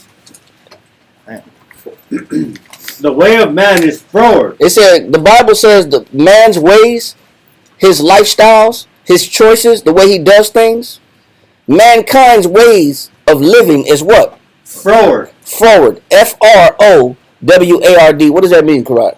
Not willing to yield. It says the reason why the Most High got to send demons to you, and he got to give you bad nightmares and bad sleep, and he got to disturb you with paranormal activity. He got to send these spirits to you. He said because you don't want to what? Yield. You don't want to yield. You still want to do things your way. So the Most High got to haunt you in your life because you are rebellious. Because you want to live life your way. To yield means to give up control. Our people don't want to give up control. That's the problem. And there's a downside to not giving up control. You still want to make decisions pertaining to your life. You still think you know better than the Most High. You're not even the creator of life. How would you know better? You're not the maker of life. Everything we have, according to 1 Corinthians chapter 6, is borrowed. Is lent to us. The body is lent to us, and the soul is lent to us. It's on lease. The body is on lease. The spirit is on lease. You didn't make it. It's not yours. The Most High is granting it to you. So how do you know what makes it work better? How can you decide on how to make the most out of it, and you're not the creator of it?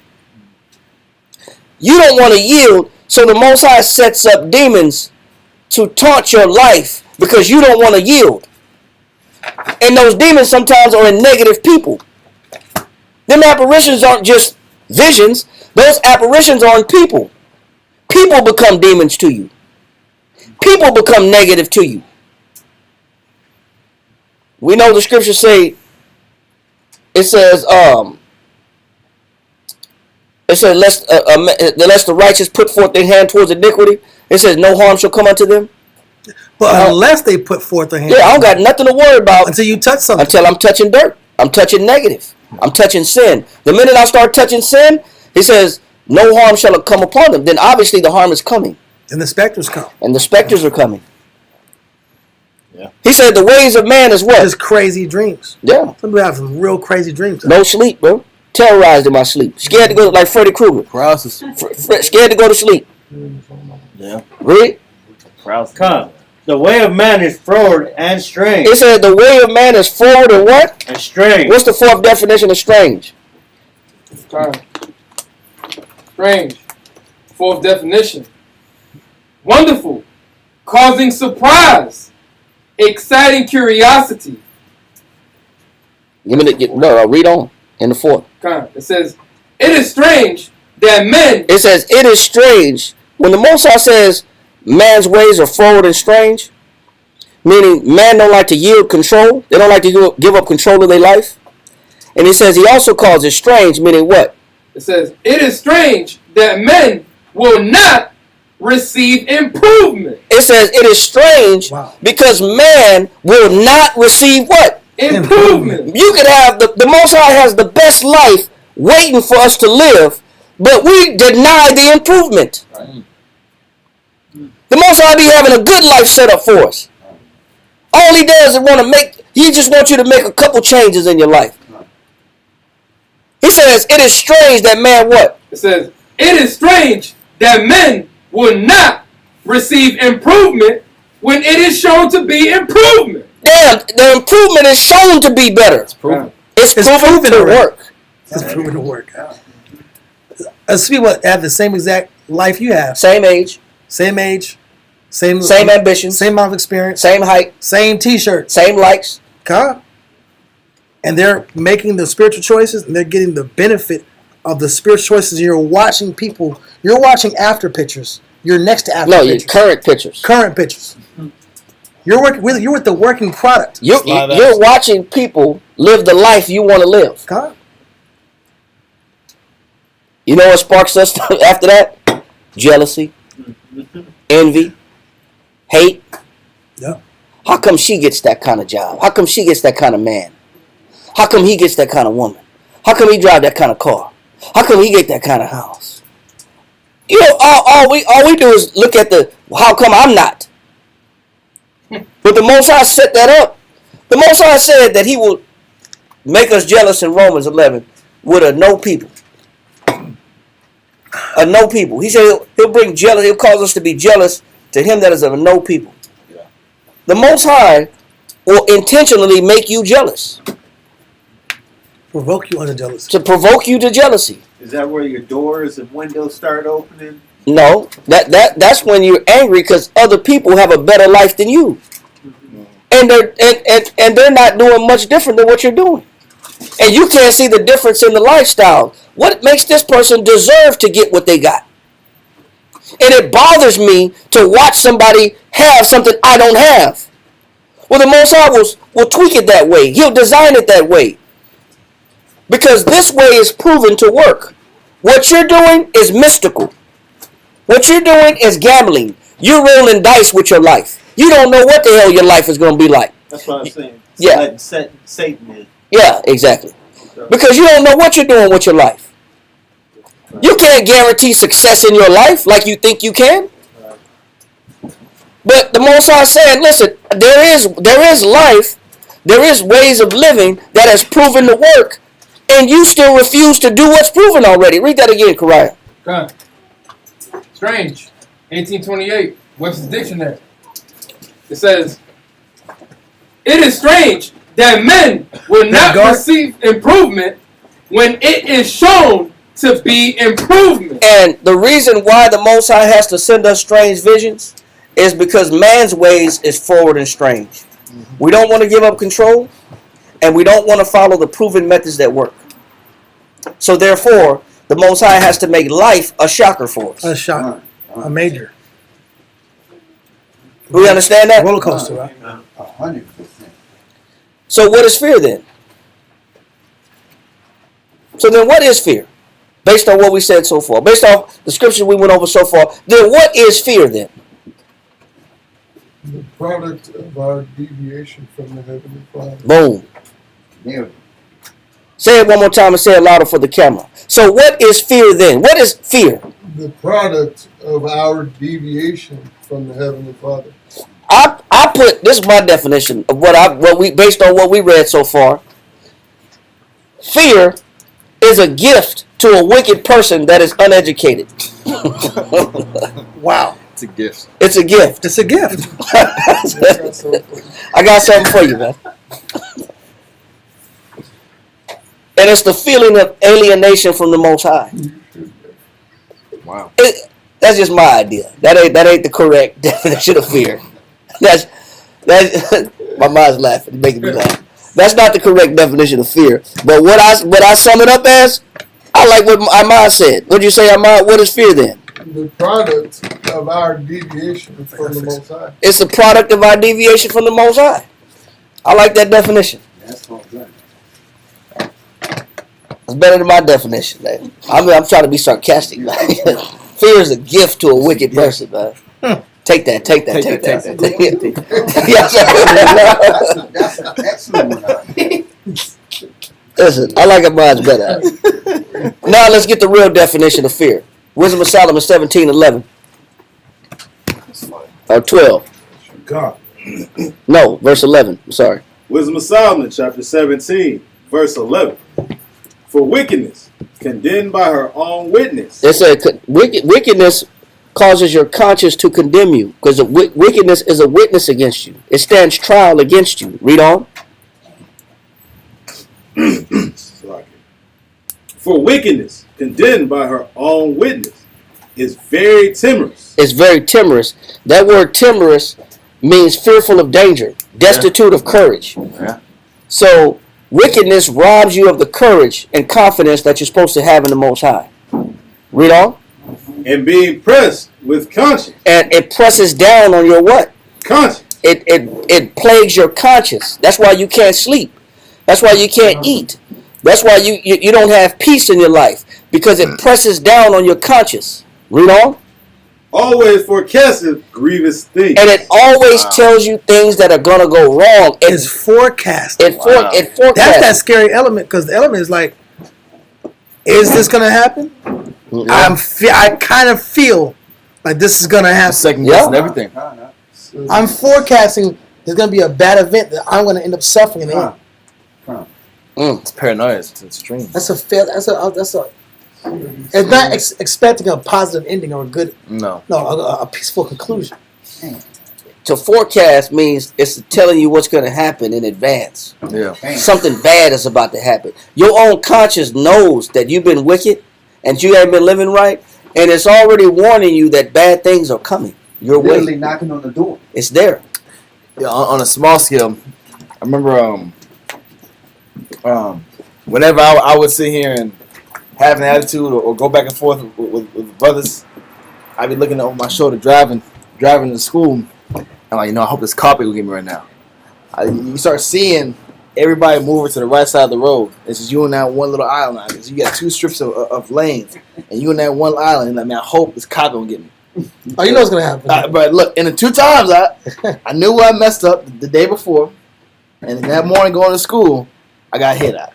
Oh yeah.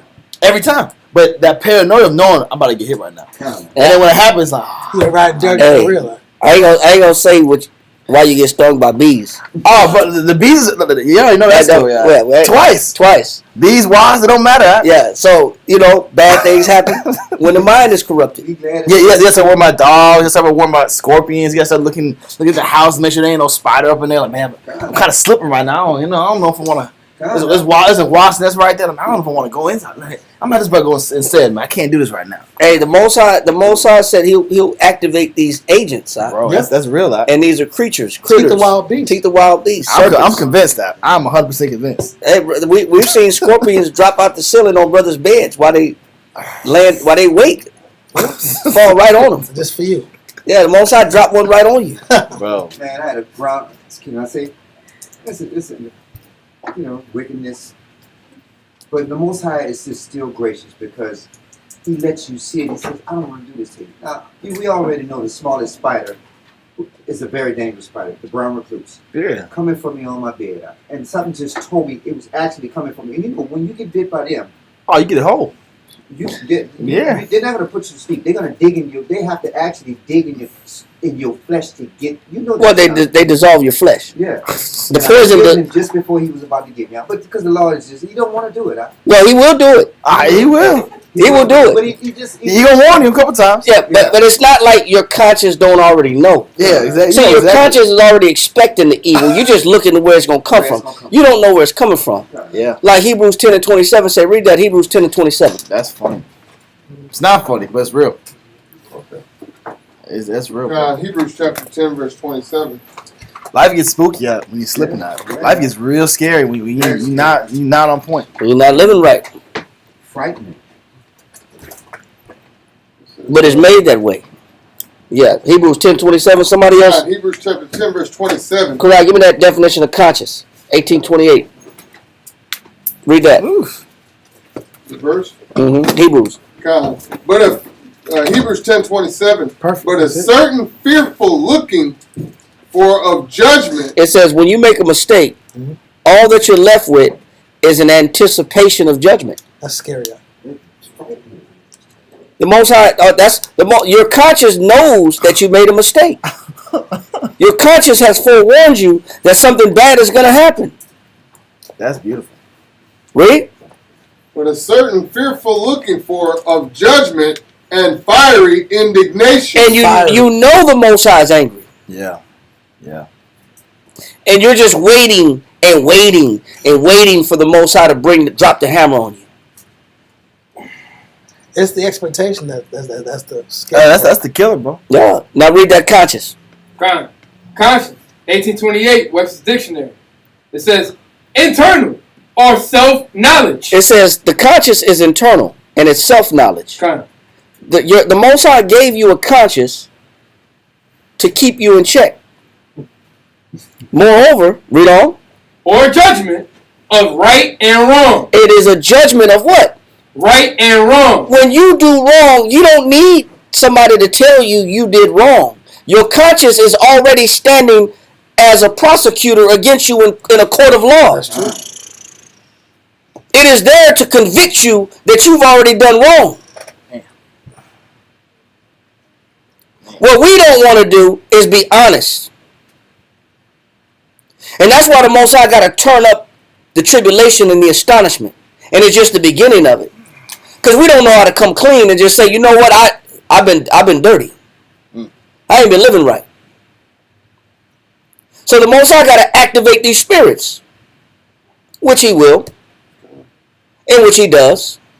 Yes, sir. So here's a question. He's not trying to torture us to death, like ultimately kill us, but taking his time. That's not what he's doing. What he's doing is he's trying to persuade us. Yes, but he's letting your conscience do the work that it's supposed to do, which is to be there as a witness to say, hey, I wouldn't do that. Yeah. I wouldn't make that decision. I wouldn't say that. Put your hand over your mouth. Or hey, you need to calm down and keep your emotions at bay. Yeah. You need to slow down a little bit. Your conscience has that power to do that. Yeah, it does. He said, what is the definition? It says internal or self-knowledge or judgment of right and wrong, or the faculty, power, or principle within us. It said it's within us. Go ahead. It says, which decides on the lawfulness or unlawfulness. It says it decides, your conscience decides, is this right? So if I got wickedness in front of me, what is the determiner to decide to pick what's behind door number 1 or behind door number 2? Your conscience is. So you're saying when we give our life to the Most High, studying His ways, counseling, seeking His way of thinking in the Scriptures, we start getting that law in the inward parts? Yes. You start thinking, like you start understanding the judgments of the Most High. Like it says in verse 1. Read verse 1. Man. Wisdom of Solomon 17:1. Wisdom of Solomon, chapter 17, verse 1. For great are thy judgments. And so you automatically start gravitating and adopting the judgments of the Most High. So you already know what to do in that situation. Man, that's wrong. Yeah. Because I got the Most High's judgments. That's wrong. I ain't going to do that. You ain't finna catch me slipping. Ha ha. You almost got me, Satan. Yeah. Wow. Or you could say, hey, the Most High ain't here. The Most High ain't here. Give me this right quick. I got Ecclesiastes. I got to read that. 19. Give me this right here.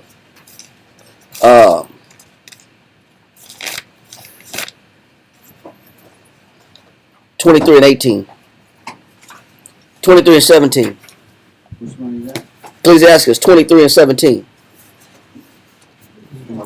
Apocrypha. Read that. Ecclesiastes 23 and 17. All bread is sweet to a whoremonger. Can a whoremonger determine, even with his conscience, that there's the difference between sweet bread, good bread, and bad bread? That's sourdough bread, and that's pumpernickel, that's rye, that's oat bread. No. A whoremonger says what? All bread is sweet. All of it good. It's every situation is good. It's all good. So what is the conscience like of a whoremonger? No filter. There's no No fear. There's no judgment. There's no biblical judgment. That conscience has not. That conscience. That's a seared conscience, right? That conscience is numb. Yeah. Or it's ignorant. It's uneducated. Or uneducated. So all the bread looks good. Yeah. Read on. Con, all bread is sweet to a whoremonger. He will not leave off till he dies. Now the last thing Kariah read about the conscience is supposed to do what? Read that, Kariah. It says. Come on. On judgment of right and wrong. It lives within you. It's within you. And what? It says, or judgment of right and wrong. And it's supposed to give you judgment of what? Right and wrong. But a whoremonger can't make that judgment. Read. Or the faculty, power, or principle within us, which decides. It's the power, it's the faculty, it's the principles in you. What will make a man forfeit his principles? He has a defiled conscience. Or an uneducated conscience. This is what will cause you to forfeit your principles. You know right from wrong already. You already know. You don't need nobody to tell you right from wrong. You don't need nobody hovering over you. You're not a child. You know morality. Read on. Kind. It says, which decides on the lawfulness or unlawfulness of our own actions. It says it's the one telling you, man, that's wrong. I know I ain't supposed to be doing this. What we don't understand is that in judgment, your conscience will judge you also. It will stand as a witness against you. The Most High asks your conscience, did he do that? Your conscience is going to say, yeah, he did. He did all that. He did all that. I'm not going to admit it. He did all. We ain't holding no secrets. He did it. He's dirty. Read. Kind. It says, which decides on the lawfulness or unlawfulness of our own actions and affections. It says it's the one that makes the decision. Kind. That's the conscience. But when you don't serve the Most High and you deviate and you wish to not yield yourself to the Most High, what will the Most High do to the conscience? Now let's go back to Wisdom of Solomon, chapter 17 and verse 11. Wisdom of Solomon 17:11. Standing there. For wickedness condemned by her own witness. Who is the witness? Your conscience. Your conscience is the witness. Read on. For wickedness condemned by her own witness is very timorous. Timorous means fearful of danger, paranoid. Read on. And being pressed with conscience. And it will press down the what? Conscience. Because your conscience already knew what was right and wrong. You already knew what to do.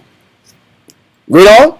Always forecasteth grievous things. Because you chose the wrong thing to do, the wrong way to think, the wrong way to apply yourself in life. It says it's always going to tell you negative. It's going to speak to you in a negative fashion. Then you have a negative demon on your shoulder. I have a question. Yes, sir. Also, can the conscience also warn you before something happens? Like, you know, if you do this, you may die tonight. Of course. Yeah. So bad and evil. Yeah, good and bad. Okay. It's there for both. King James calls the conscience the deputy of the soul. It's like a sheriff. A sheriff keeps law and order. He said that's what the conscience is supposed to do on the inside of a man. I'm not going to do this because I know it's wrong. So if in order for me to do wrong, I got to reject my conscience. I got to reject principles. Read. Verse 13. Salaki, verse 12.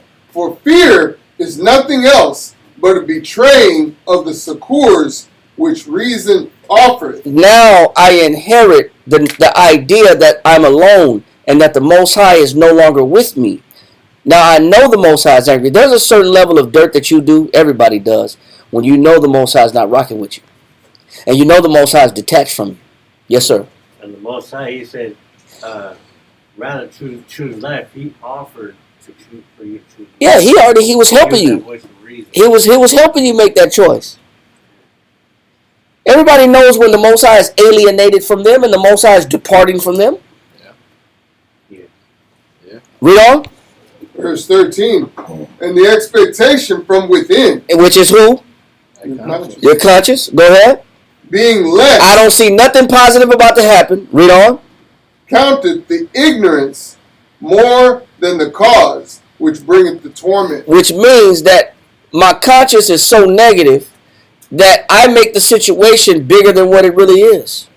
It's actually it's my imagination has been contaminated, and my outlook is so negative that I automatically assume the worst. So I make a bad situation worse. I make a real bad situation worse. And this is what they call, read this right here. You're in this book. Page 855. That's like paranoid delusion. It is. Read this right here.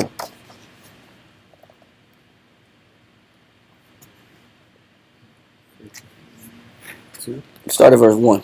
I mean, not verse 1. Just sentence 1. Paragraph 1. There are. Yeah. There are lots of bright, capable. It says there are lots of bright, what? Capable and essentially normal people out there, an estimated 1 to 2 million, who suffer from apparently silly, irrational fears. It says there's about 1 million people that apparently suffer from what? Irrational fears. No, he calls it silly. Oh, it's like it. Silly, irrational fears Go ahead. that in many cases cramp and restrict their lives for decades. And this is what we're reading when you read verse 13. You're left with irrational fears in life. That's how you live life. You live life with a silly, irrational perspective. And it's silly.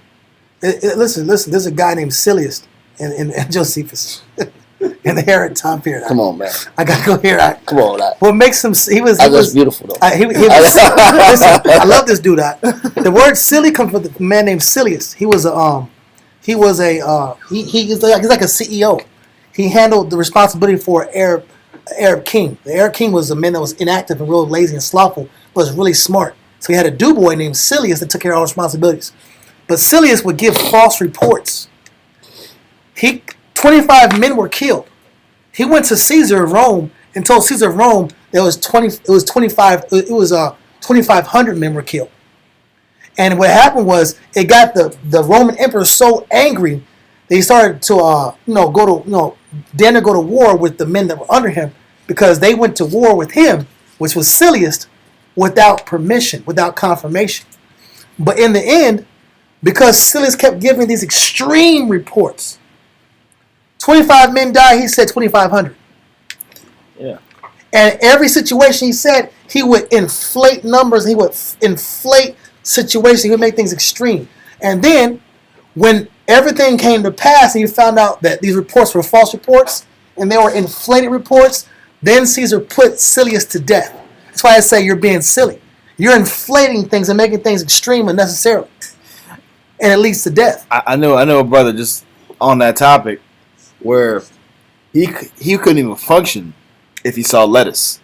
He had a fear or a phobia of lettuce. So what you do is, he was a quarterback. You brought a lettuce or a piece of lettuce before the snap. You throw the lettuce at this guy, and he will freak out mid-snap. He will fumble the ball. He's fumbling the ball, or he's not snapping, or he's walking away, or he's freaking out like a little kid off a piece of lettuce. In the locker room was hilarious. You bring a lettuce head, he's running around the locker room avoiding this lettuce eye. Something bad must happen with that lettuce. Brother, that lettuce is a demon for that guy. Wow. Man. That was real. For 2 years, I saw that.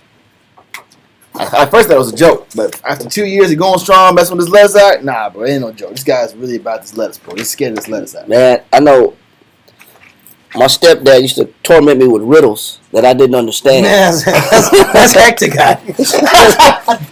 He said, if you don't clean your room, I'm gonna make you a lettuce sandwich. I was like, what the hell is a lettuce sandwich? He says, let us know what's in your mind. What the hell are you talking about, man?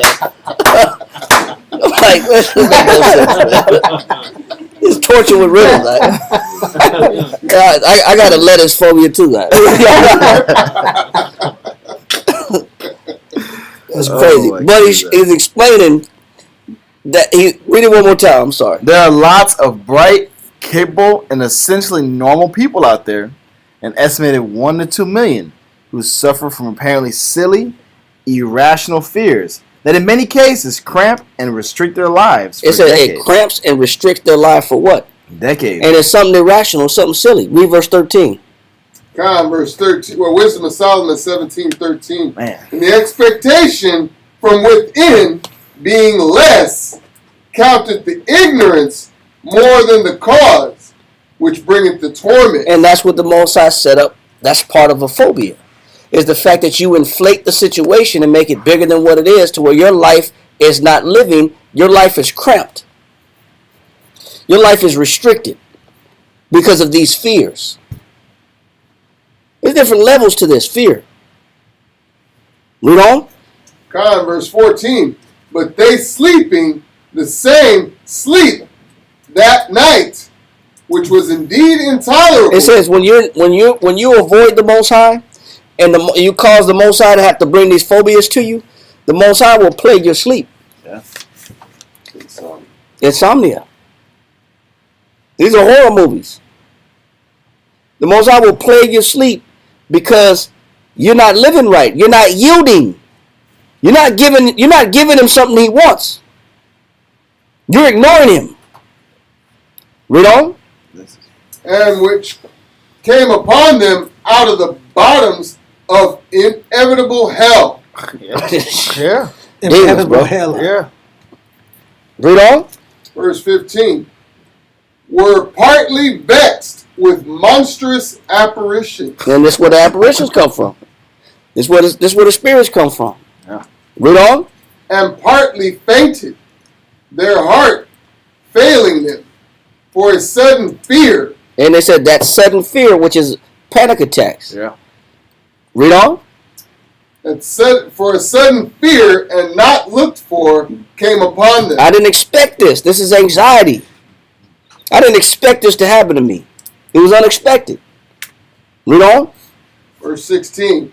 So then, whosoever there fell down was straitly kept, shut up in a prison without iron bars. It says fear could be paralyzing to where you don't even leave the house. You're afraid to leave the house. He said you will be in a prison where there ain't even no bars, but you're still in prison. Because you can't escape. You're you not can't- physically being in your own head. by anything. You're psychologically in prison. You're right. Yeah. You can't even leave your house. You can't even go outside.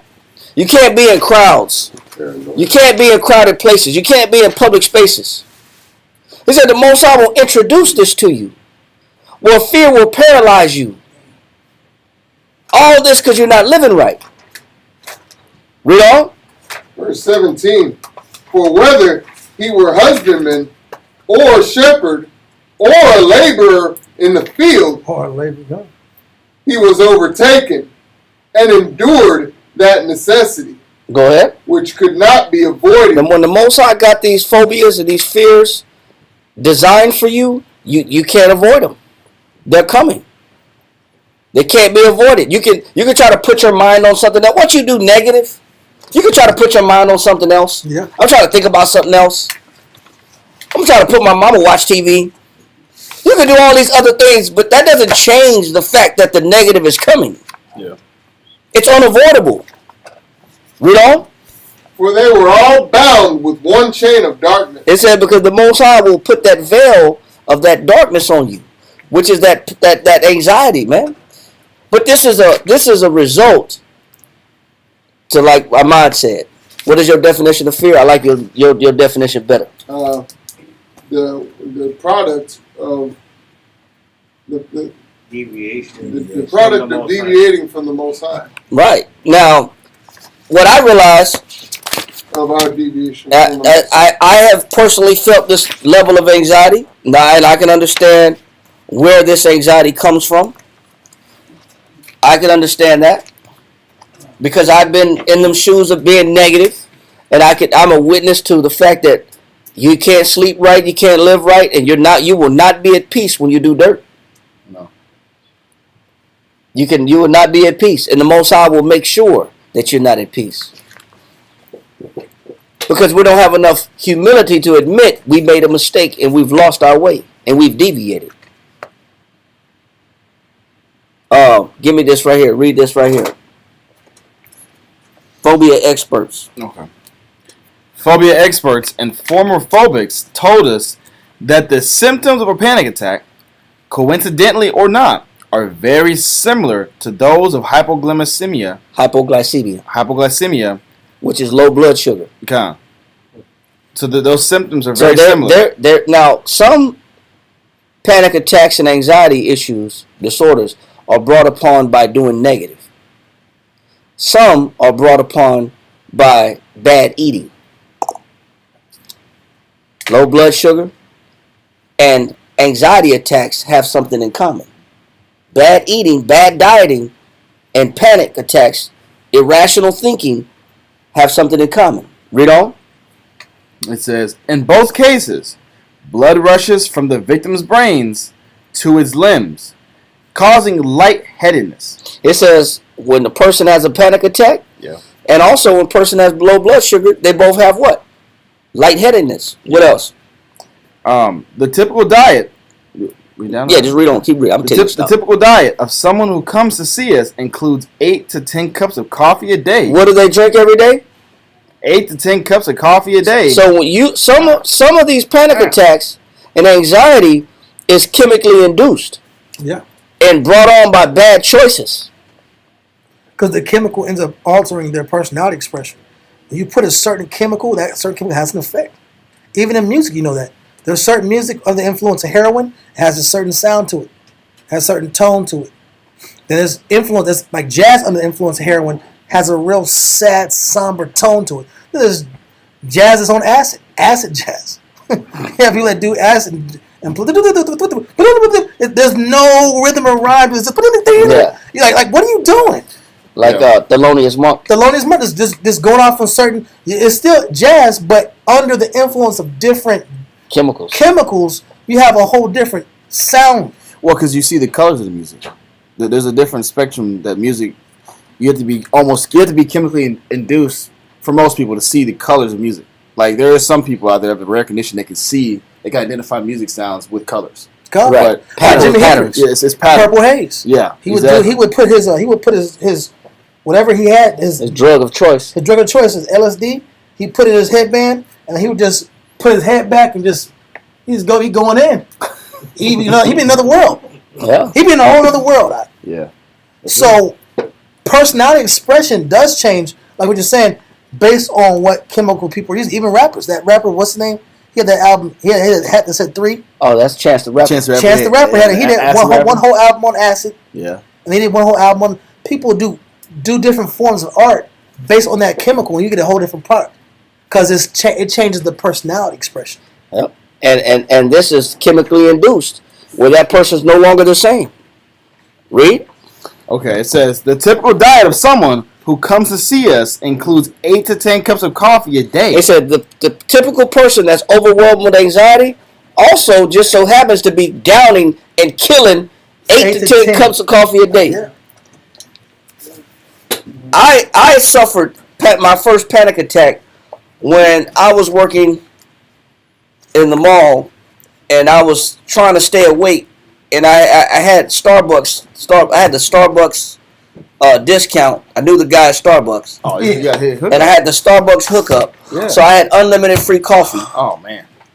So I was just killing the coffee, the Starbucks coffee, the triple mochas, triple this and triple that with the quadruple shot, with the espresso, with the French press. I was doing it all, and that's when I actually it brought me back to this is when I first had my first panic attack. Wow. It was caffeine induced. When Starbucks was new, right? When Starbucks was new. We had the hookup in the mall. Yeah. We knew the people that worked there. They would just give you walk up there, just whatever you want. It was on the house. Man. You didn't even have to buy another cup. You can bring the same cup back and they just keep filling you up all day.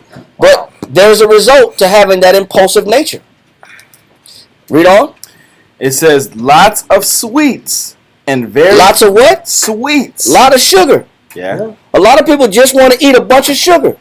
Yeah. Sugar and coffee. Sugar is a rush. Is a high. Caffeine is a high. Yeah. Read.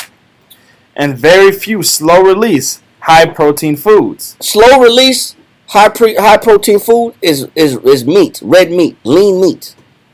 Protein is slow releasing protein. Slow releasing nutrients. Slow release in what sense? Like it breaks down. It breaks down. Index? Like it's not that it can build. You can get amino acids. Okay. You can get nutrients from the meat, iron. Yeah. But it doesn't just like a sugar rush. You get an immediate boost because your blood sugar burns it off. Up, yeah. Like the sugar activates the pancreas. Carbohydrates. The pancreas. The pancreas is what creates insulin to break down the sugar. So your body produces the insulin naturally to break down the sugar.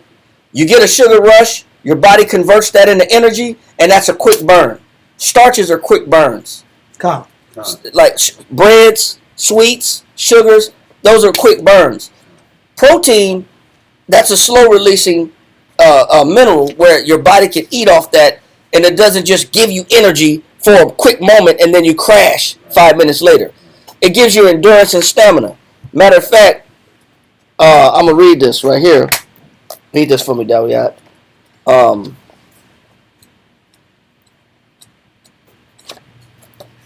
Read this for me. I know these pages are kind of jacked up.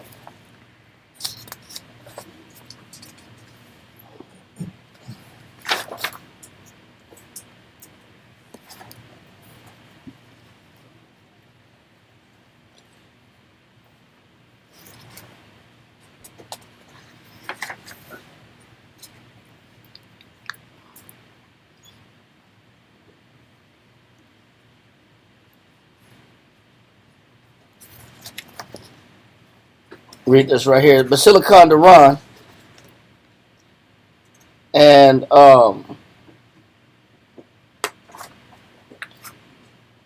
read this right here. Let your table.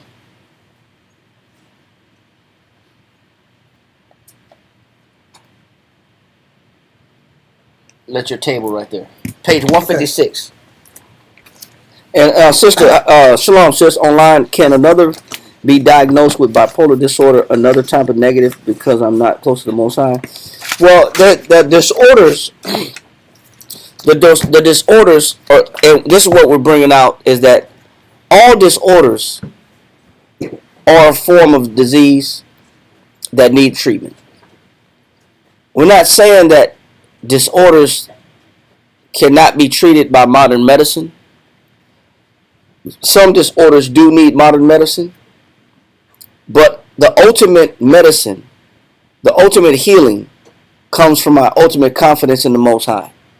And that the scripture says, the spirit of a man shall sustain his infirmity. Meaning, if you develop a strong spirit, it can sustain some of the dysfunction, some of the sicknesses, some of the illnesses, whether they be physical, whether they be psychological, whether they be mental. You can sustain yourself even with the sickness a lot longer and a lot stronger and a lot more willing when you have a strong spirit. If you take the time to exercise your spirit, it can sustain the part about you that's not so good and not that's weak and not so strong. There's a lot of us who have debilitating illnesses that the only way we get through it is by leaning on the word of the Most High, which gives us the confidence to get through it and the courage to get through it. Because as a man thinketh, so is he. So a lot of what we have to do is to convince ourselves and persuade ourselves that I can deal with this, I can handle this, that this is not uncommon for man. There's no temptation that's come upon you that's not common to man, but with the temptation, the Most High is faithful, will He'll make a way for a man to escape. Right? 1 Corinthians 10 and 13. The Most High gives us a way out of situations. Or if you don't get an exit door for your situation, the Most High does make what you deal with bearable. He says that ye may be able to bear it. Read that so we can harp on that point. 1 Corinthians 10 and 13. 10 and 13, you said? 1 Corinthians 10, 13. 1 Corinthians chapter 10 and verse 13. There have no temptation taking you, but such as is common to men. It says the Most High said there's nothing that you're dealing with that other people don't deal with. Meaning there's everybody's dealing with something that we could relate to. Read on. But the Most High is faithful. It says, but the Most High is faithful. Read on. Who will not suffer you to be tempted above that ye are able. It says the Most High will not put you in a situation above your strength. Read on. But will, with the temptation also, make a way to escape. It said the Most High gives you a way to deal with it. He says that tempted above that you are able. Meaning I can handle this situation. I can live with this. I myself suffer from panic attacks. I realize that my panic attacks were chemically induced by heavy amounts of caffeine. Copious amounts of caffeine. caffeine. Bro. Free amounts of of caffeine and coffee from Starbucks. When we had an unlimited... Hookups gone wrong. Man, yeah, when hookups go wrong, I guess. We had an unlimited amount, bro. Yeah. Access to caffeine when Starbucks first opened in the mall. And it was like Starbucks is like whatever now. But back then it was like heaven because the contrast from Cibolo Mountain gas station coffee to Starbucks coffee, you could really taste the difference. Like, this water's amazing. You also came in for the ambiance. Yeah. The ambiance of Starbucks was new. It was refreshing. You felt special. Yeah. You heard things you never heard. You felt like you were educated. Let me get a grande. Let me get a tall. What the hell is that? That number is a small, medium, and a large. But just the way they called it, a tall. Let me get a grande. You know what I'm saying? A venti. You felt like you was at a cafe in Italy or something. You felt special. You know what I'm saying? Then the music was great, the ambiance. You know what I'm saying? And they were, they made something you didn't like it, immediately they throw it away, give you another one. It was like quality was like to be expected. But so that ambiance, that feeling, that excitement, like you just felt like I'm doing something new, refreshing. But when you have unlimited access to it and you overindulge in it, you suppress your system. And anytime you're suppressing your system with a chemical, there is a negative result. Even spiders, when they make webs, they give spiders ever so often. That's an old, like 1956 dictionary, encyclopedia. But they gave a spider caffeine, and he made the craziest looking web in the world. It was just the thickest. It was extremely thick strands. It was random. Normally he'd make just a web, like Shaw's web. You can see the circles. You can see the pattern. There's a pattern. They gave him caffeine out. There was no pattern, bro. No pattern. He couldn't control the thickness of how he shoot his web out. Shoot his web and his strands. It was extreme. It was really disarranged. But it just shows you that any kind of chemical can have an effect on our conscious, to where how you produce something. Normally, how you produce something is not being produced right. Your handwriting changes. Your bilingual changes. Your nerve system changes. You have no control over your nerves. Your brain fires differently based on the chemical. Yep. He says, let your table be honorably served, but serve your appetite with few dishes. So this is King James telling his son, don't be eating a whole lot. Don't suppress your system with too many chemicals and too many foods. He says, let it be few, and then get straight to the point right here. Which it says, which is a degree of what? Which is a degree. It says, which both is wholesome and freest from the vice of delicacy. Don't try to add too many sauces and peppers and flavors too much to your food. Let your food be simple. Let it be basic, and let it be moderate. Read. Which is a degree of gluttony. It said, because when you oversaturate your food, he said, in a degree, it's gluttony. Read on. And use most to eat of reasonably gross. He says, of reasonable gross. What that means is 10, right? Yeah, means coarse. Meaning you eat a little bit of meats, you eat a little bit of salad, a little bit of cheese, a little bit of dairy. You eat it in a course. There's a pattern to how you eat. You don't just eat all one thing. You don't just eat just heavy meat all day. He said, let it be in a course. Go ahead. Like people say, man, I had a full course meal. Meaning I had a variety of foods. Read. Wow.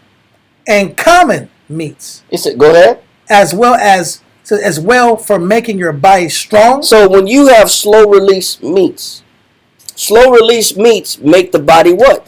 Strong. So sugar is just a quick boost of energy. That's not made for making the body strong.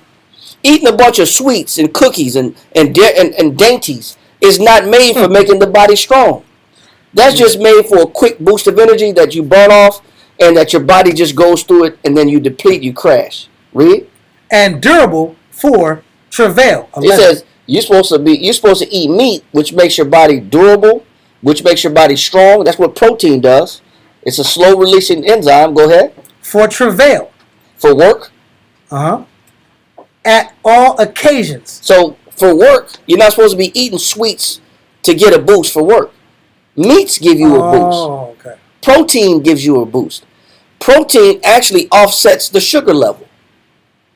Read. Either in peace or in war, as that ye may be the heartlier received by your mean subjects, in their That's houses. it. That's the point. About you're supposed to control and you're supposed to choose meats Okay. that are lean and profitable for protein, which gives you strength over time. Sugar rushes don't give you strength over time. And your body just craves it more and more. There's an addiction to it. So what he's saying is in this encyclopedia is the fact that there is a correlation between anxiety, panic attacks, and people that have hypoglycemia, which is low blood sugar. It says, but this is their diet. They drink a bunch of coffee. He says they might have a coffee and a donut for breakfast, more coffee at mid-morning, and white bread sandwich at lunch, and maybe a good supper. Then something sweet before they go to bed. So if you're doing this to your body, you're making yourself a candidate for anxiety. You're making yourself a candidate for panic attacks. You're about to bring this upon yourself. Read this right here. In some cases, read on down to where it says white flour. In some cases, in some but not all cases, a change of diet has worked. So psychologically, to change your emotions and the feelings of overwhelming anxiety, sometimes you have to go in at your diet. Your diet is sometimes a trigger to your instability emotionally. Yeah. Sometimes it's diet related. Read. One woman in Dr. Goldstein's clinic stopped drinking coffee and ate many small meals rather than... She said she stopped drinking coffee and she ate a bunch of small meals, not a big old meal. Read. Rather than 3 large ones. And her anxiety levels dropped by half. And her what? Wow. Anxiety levels dropped by half. So can your diet alter your anxiety? God. Her nervousness. That feeling I can't control the situation. I got to do something. I got to do this. Man, it's panicking. A lot of it is diet related. It's what you do to your body that brings about this anxiety. Read on. Philip Bate, PhD, psychologist and director of the Maitland Psychological Clinic in Maitland, Florida, also links hypoglycemia and phobias. He told us that phobics often mistake a hypoglycemia attack for a phobia attack. What they should do, he says, is carry a bag of nuts. He says nuts are slow releasing proteins, almonds, walnuts, Brazil nuts. Depending on blood type, some people can't eat certain things, but pistachios, these are slow releasing energy sources, not sugars, not donuts, not honey buns, not cinnamon rolls. Go ahead. Seeds and raisins, and munch on them to bring up their blood sugar levels. Treating the hypoglycemia will often stop the anxiety, he believes. Dr. Bate thinks he knows why many phobics say they're afraid to leave the safety of their own homes. They stay home, he says, because going out would separate them from their refrigerators and the sweets they're addicted to. And said that because people are addicted. People don't like to go far from where they indulge in their cravings. That's why they don't leave the house. Because that's where they crave at. That's where they indulge at. Read. The most important thing is to get them away from sugar and white flour, he says. He said you got to remove sugar and you got to remove white flour from people. Because sometimes these are triggers to anxiety. So crazy. There's a medical side to it. But there's a spiritual side to it. What we addressed first was the spiritual aspect of anxiety, panic attacks. But there's also a medical side to it as well. And you got to be conscious of both.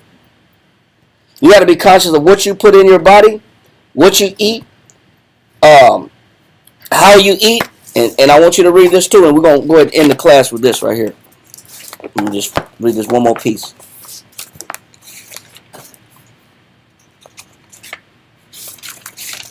Read this right here, and then we'll be done with it. Right here also, and then read down. Yeah, read that for I'll tell you when to stop. Also, there appears to be a high incidence of alcoholism in the families of patients with agoraphobia. Agoraphobia is, by definition, is is driven by anxiety. Is what causes anxiety. It's another word for the result of somebody that has anxiety. Agoraphobia. It's the most common. Anxiety is a common thing. It just has a medical term. Agoraphobia. Read.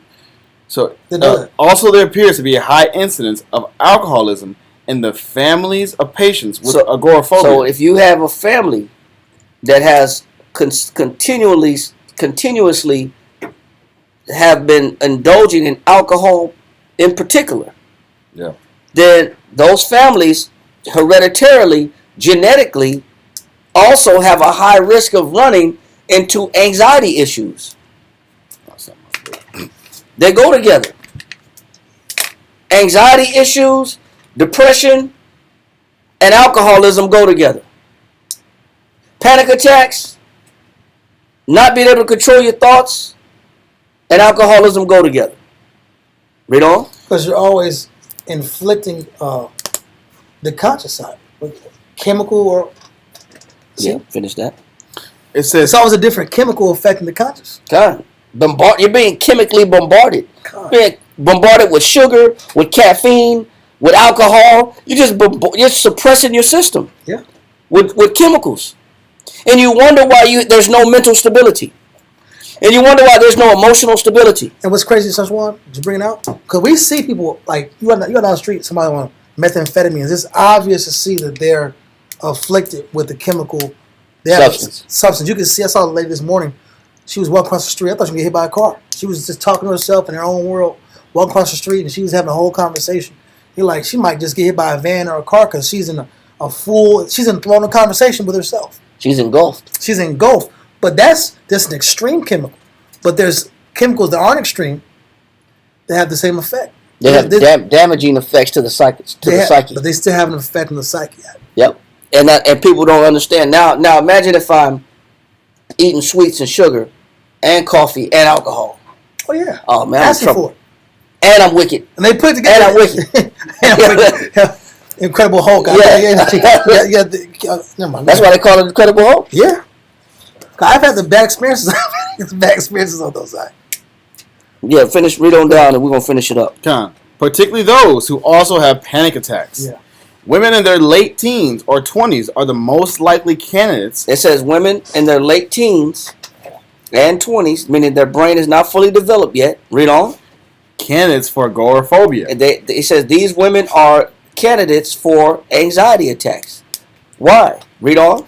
Anxiety about leaving the family. It says because they fear moving out of the house. What else? And the stress of an unhappy marriage. Or I'm in a relationship and I'm not content. And my relationship sucks. These are triggers for anxiety and issues. A myriad of anxiety disorders. Go ahead. Are among the causes that can initiate the disorder. Perfectionists. It said also if you're a what? Perfectionist. What is a perfectionist? I mean, the spiritualists or just what they are? What is a perfectionist? Just a layman's term. A person that is just never satisfied, even if it's good. It's like OCD. It's just a perfectionist is a person that's not satisfied. They're not satisfied. Keep going on and on, whether it's clean, they want it even more. It's almost like OCD. Yeah. It said a perfectionist, or what else? And people who have an all or nothing attitude. It's my way or no way. Yeah. What do you call that person? Prideful. No, that's a control freak. Yeah. That's a better word. Control freak. That's a control freak. Either it's all my way or no way. Yeah. I'm not satisfied with no other way, but unless it's mine. Yeah. It said perfectionists or all or nothing people, which are control freaks. Read on. It says people who have an all or nothing attitude towards life are also at risk. They're at risk for what? For that. For the anxiety. Yeah. Because you can't have things your way. That makes sense. Yeah. I want this outcome, and it's not perfect till I get the exact outcome that I've envisioned. Yep. Yeah. If I can't get the outcome, then I'm going to blow up because I'm trying to guard against every factor that's stopping the outcome. Because you're playing defense against outside You're factors. changing the outcome that I want. I'm trying to yield something I'm trying to harness something by my control, my planning, my strategy, my timing, and my wits. And life is unpredictable. I'm trying to create something in an unpredictable environment. Right. That's supposed to be this I'm exact trying outline. to design it my way. Yeah, you can't, but it's not going to work. It's not going to work. So a person that's a perfectionist, a control freak, Yeah. my way or no way, is somebody that's highly at risk for anxiety attacks, breakdowns, mental breakdowns. Go ahead. Phobia therapists tend not to speak in terms of a cure for their patients. A cure does not necessarily mean the elimination of anxiety, says Ms. Ross, and her colleague, Dr. DuPont, states that we emphasize to the patients that they need to learn techniques to live with anxiety. They say you got to learn techniques to live with anxiety. So Wow. what is the technique that we offer people to live with anxiety, man? Christ. Christ, the Most High. That is the ultimate technique. That's the best technique you have. Yeah. That's the best weapon you have against fighting issues that come upon you psychologically, that become damaging and debilitating to your ability to work and function every day in life. Some of it's chemically induced. Some of it is brought upon by wickedness. Some of it is diet induced. Some of it is hereditary. And there's so many different things that we battle. But that's it. Wow. That's it. So, just wanted to bring that out. And give me Ecclesiastes chapter 29, verse 10 through 13.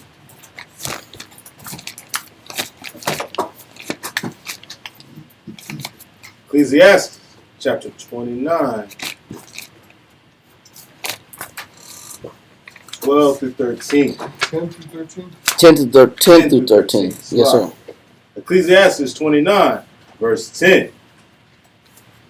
Lose thy money for thy brother and thy friend, and let it not rust under a stone to be lost. Go ahead. Lay up thy treasure according to the commandments of the Most High. It says, so the treasure that we're supposed to be laying up is doing for others. That helps me keep my mind off myself. Yeah.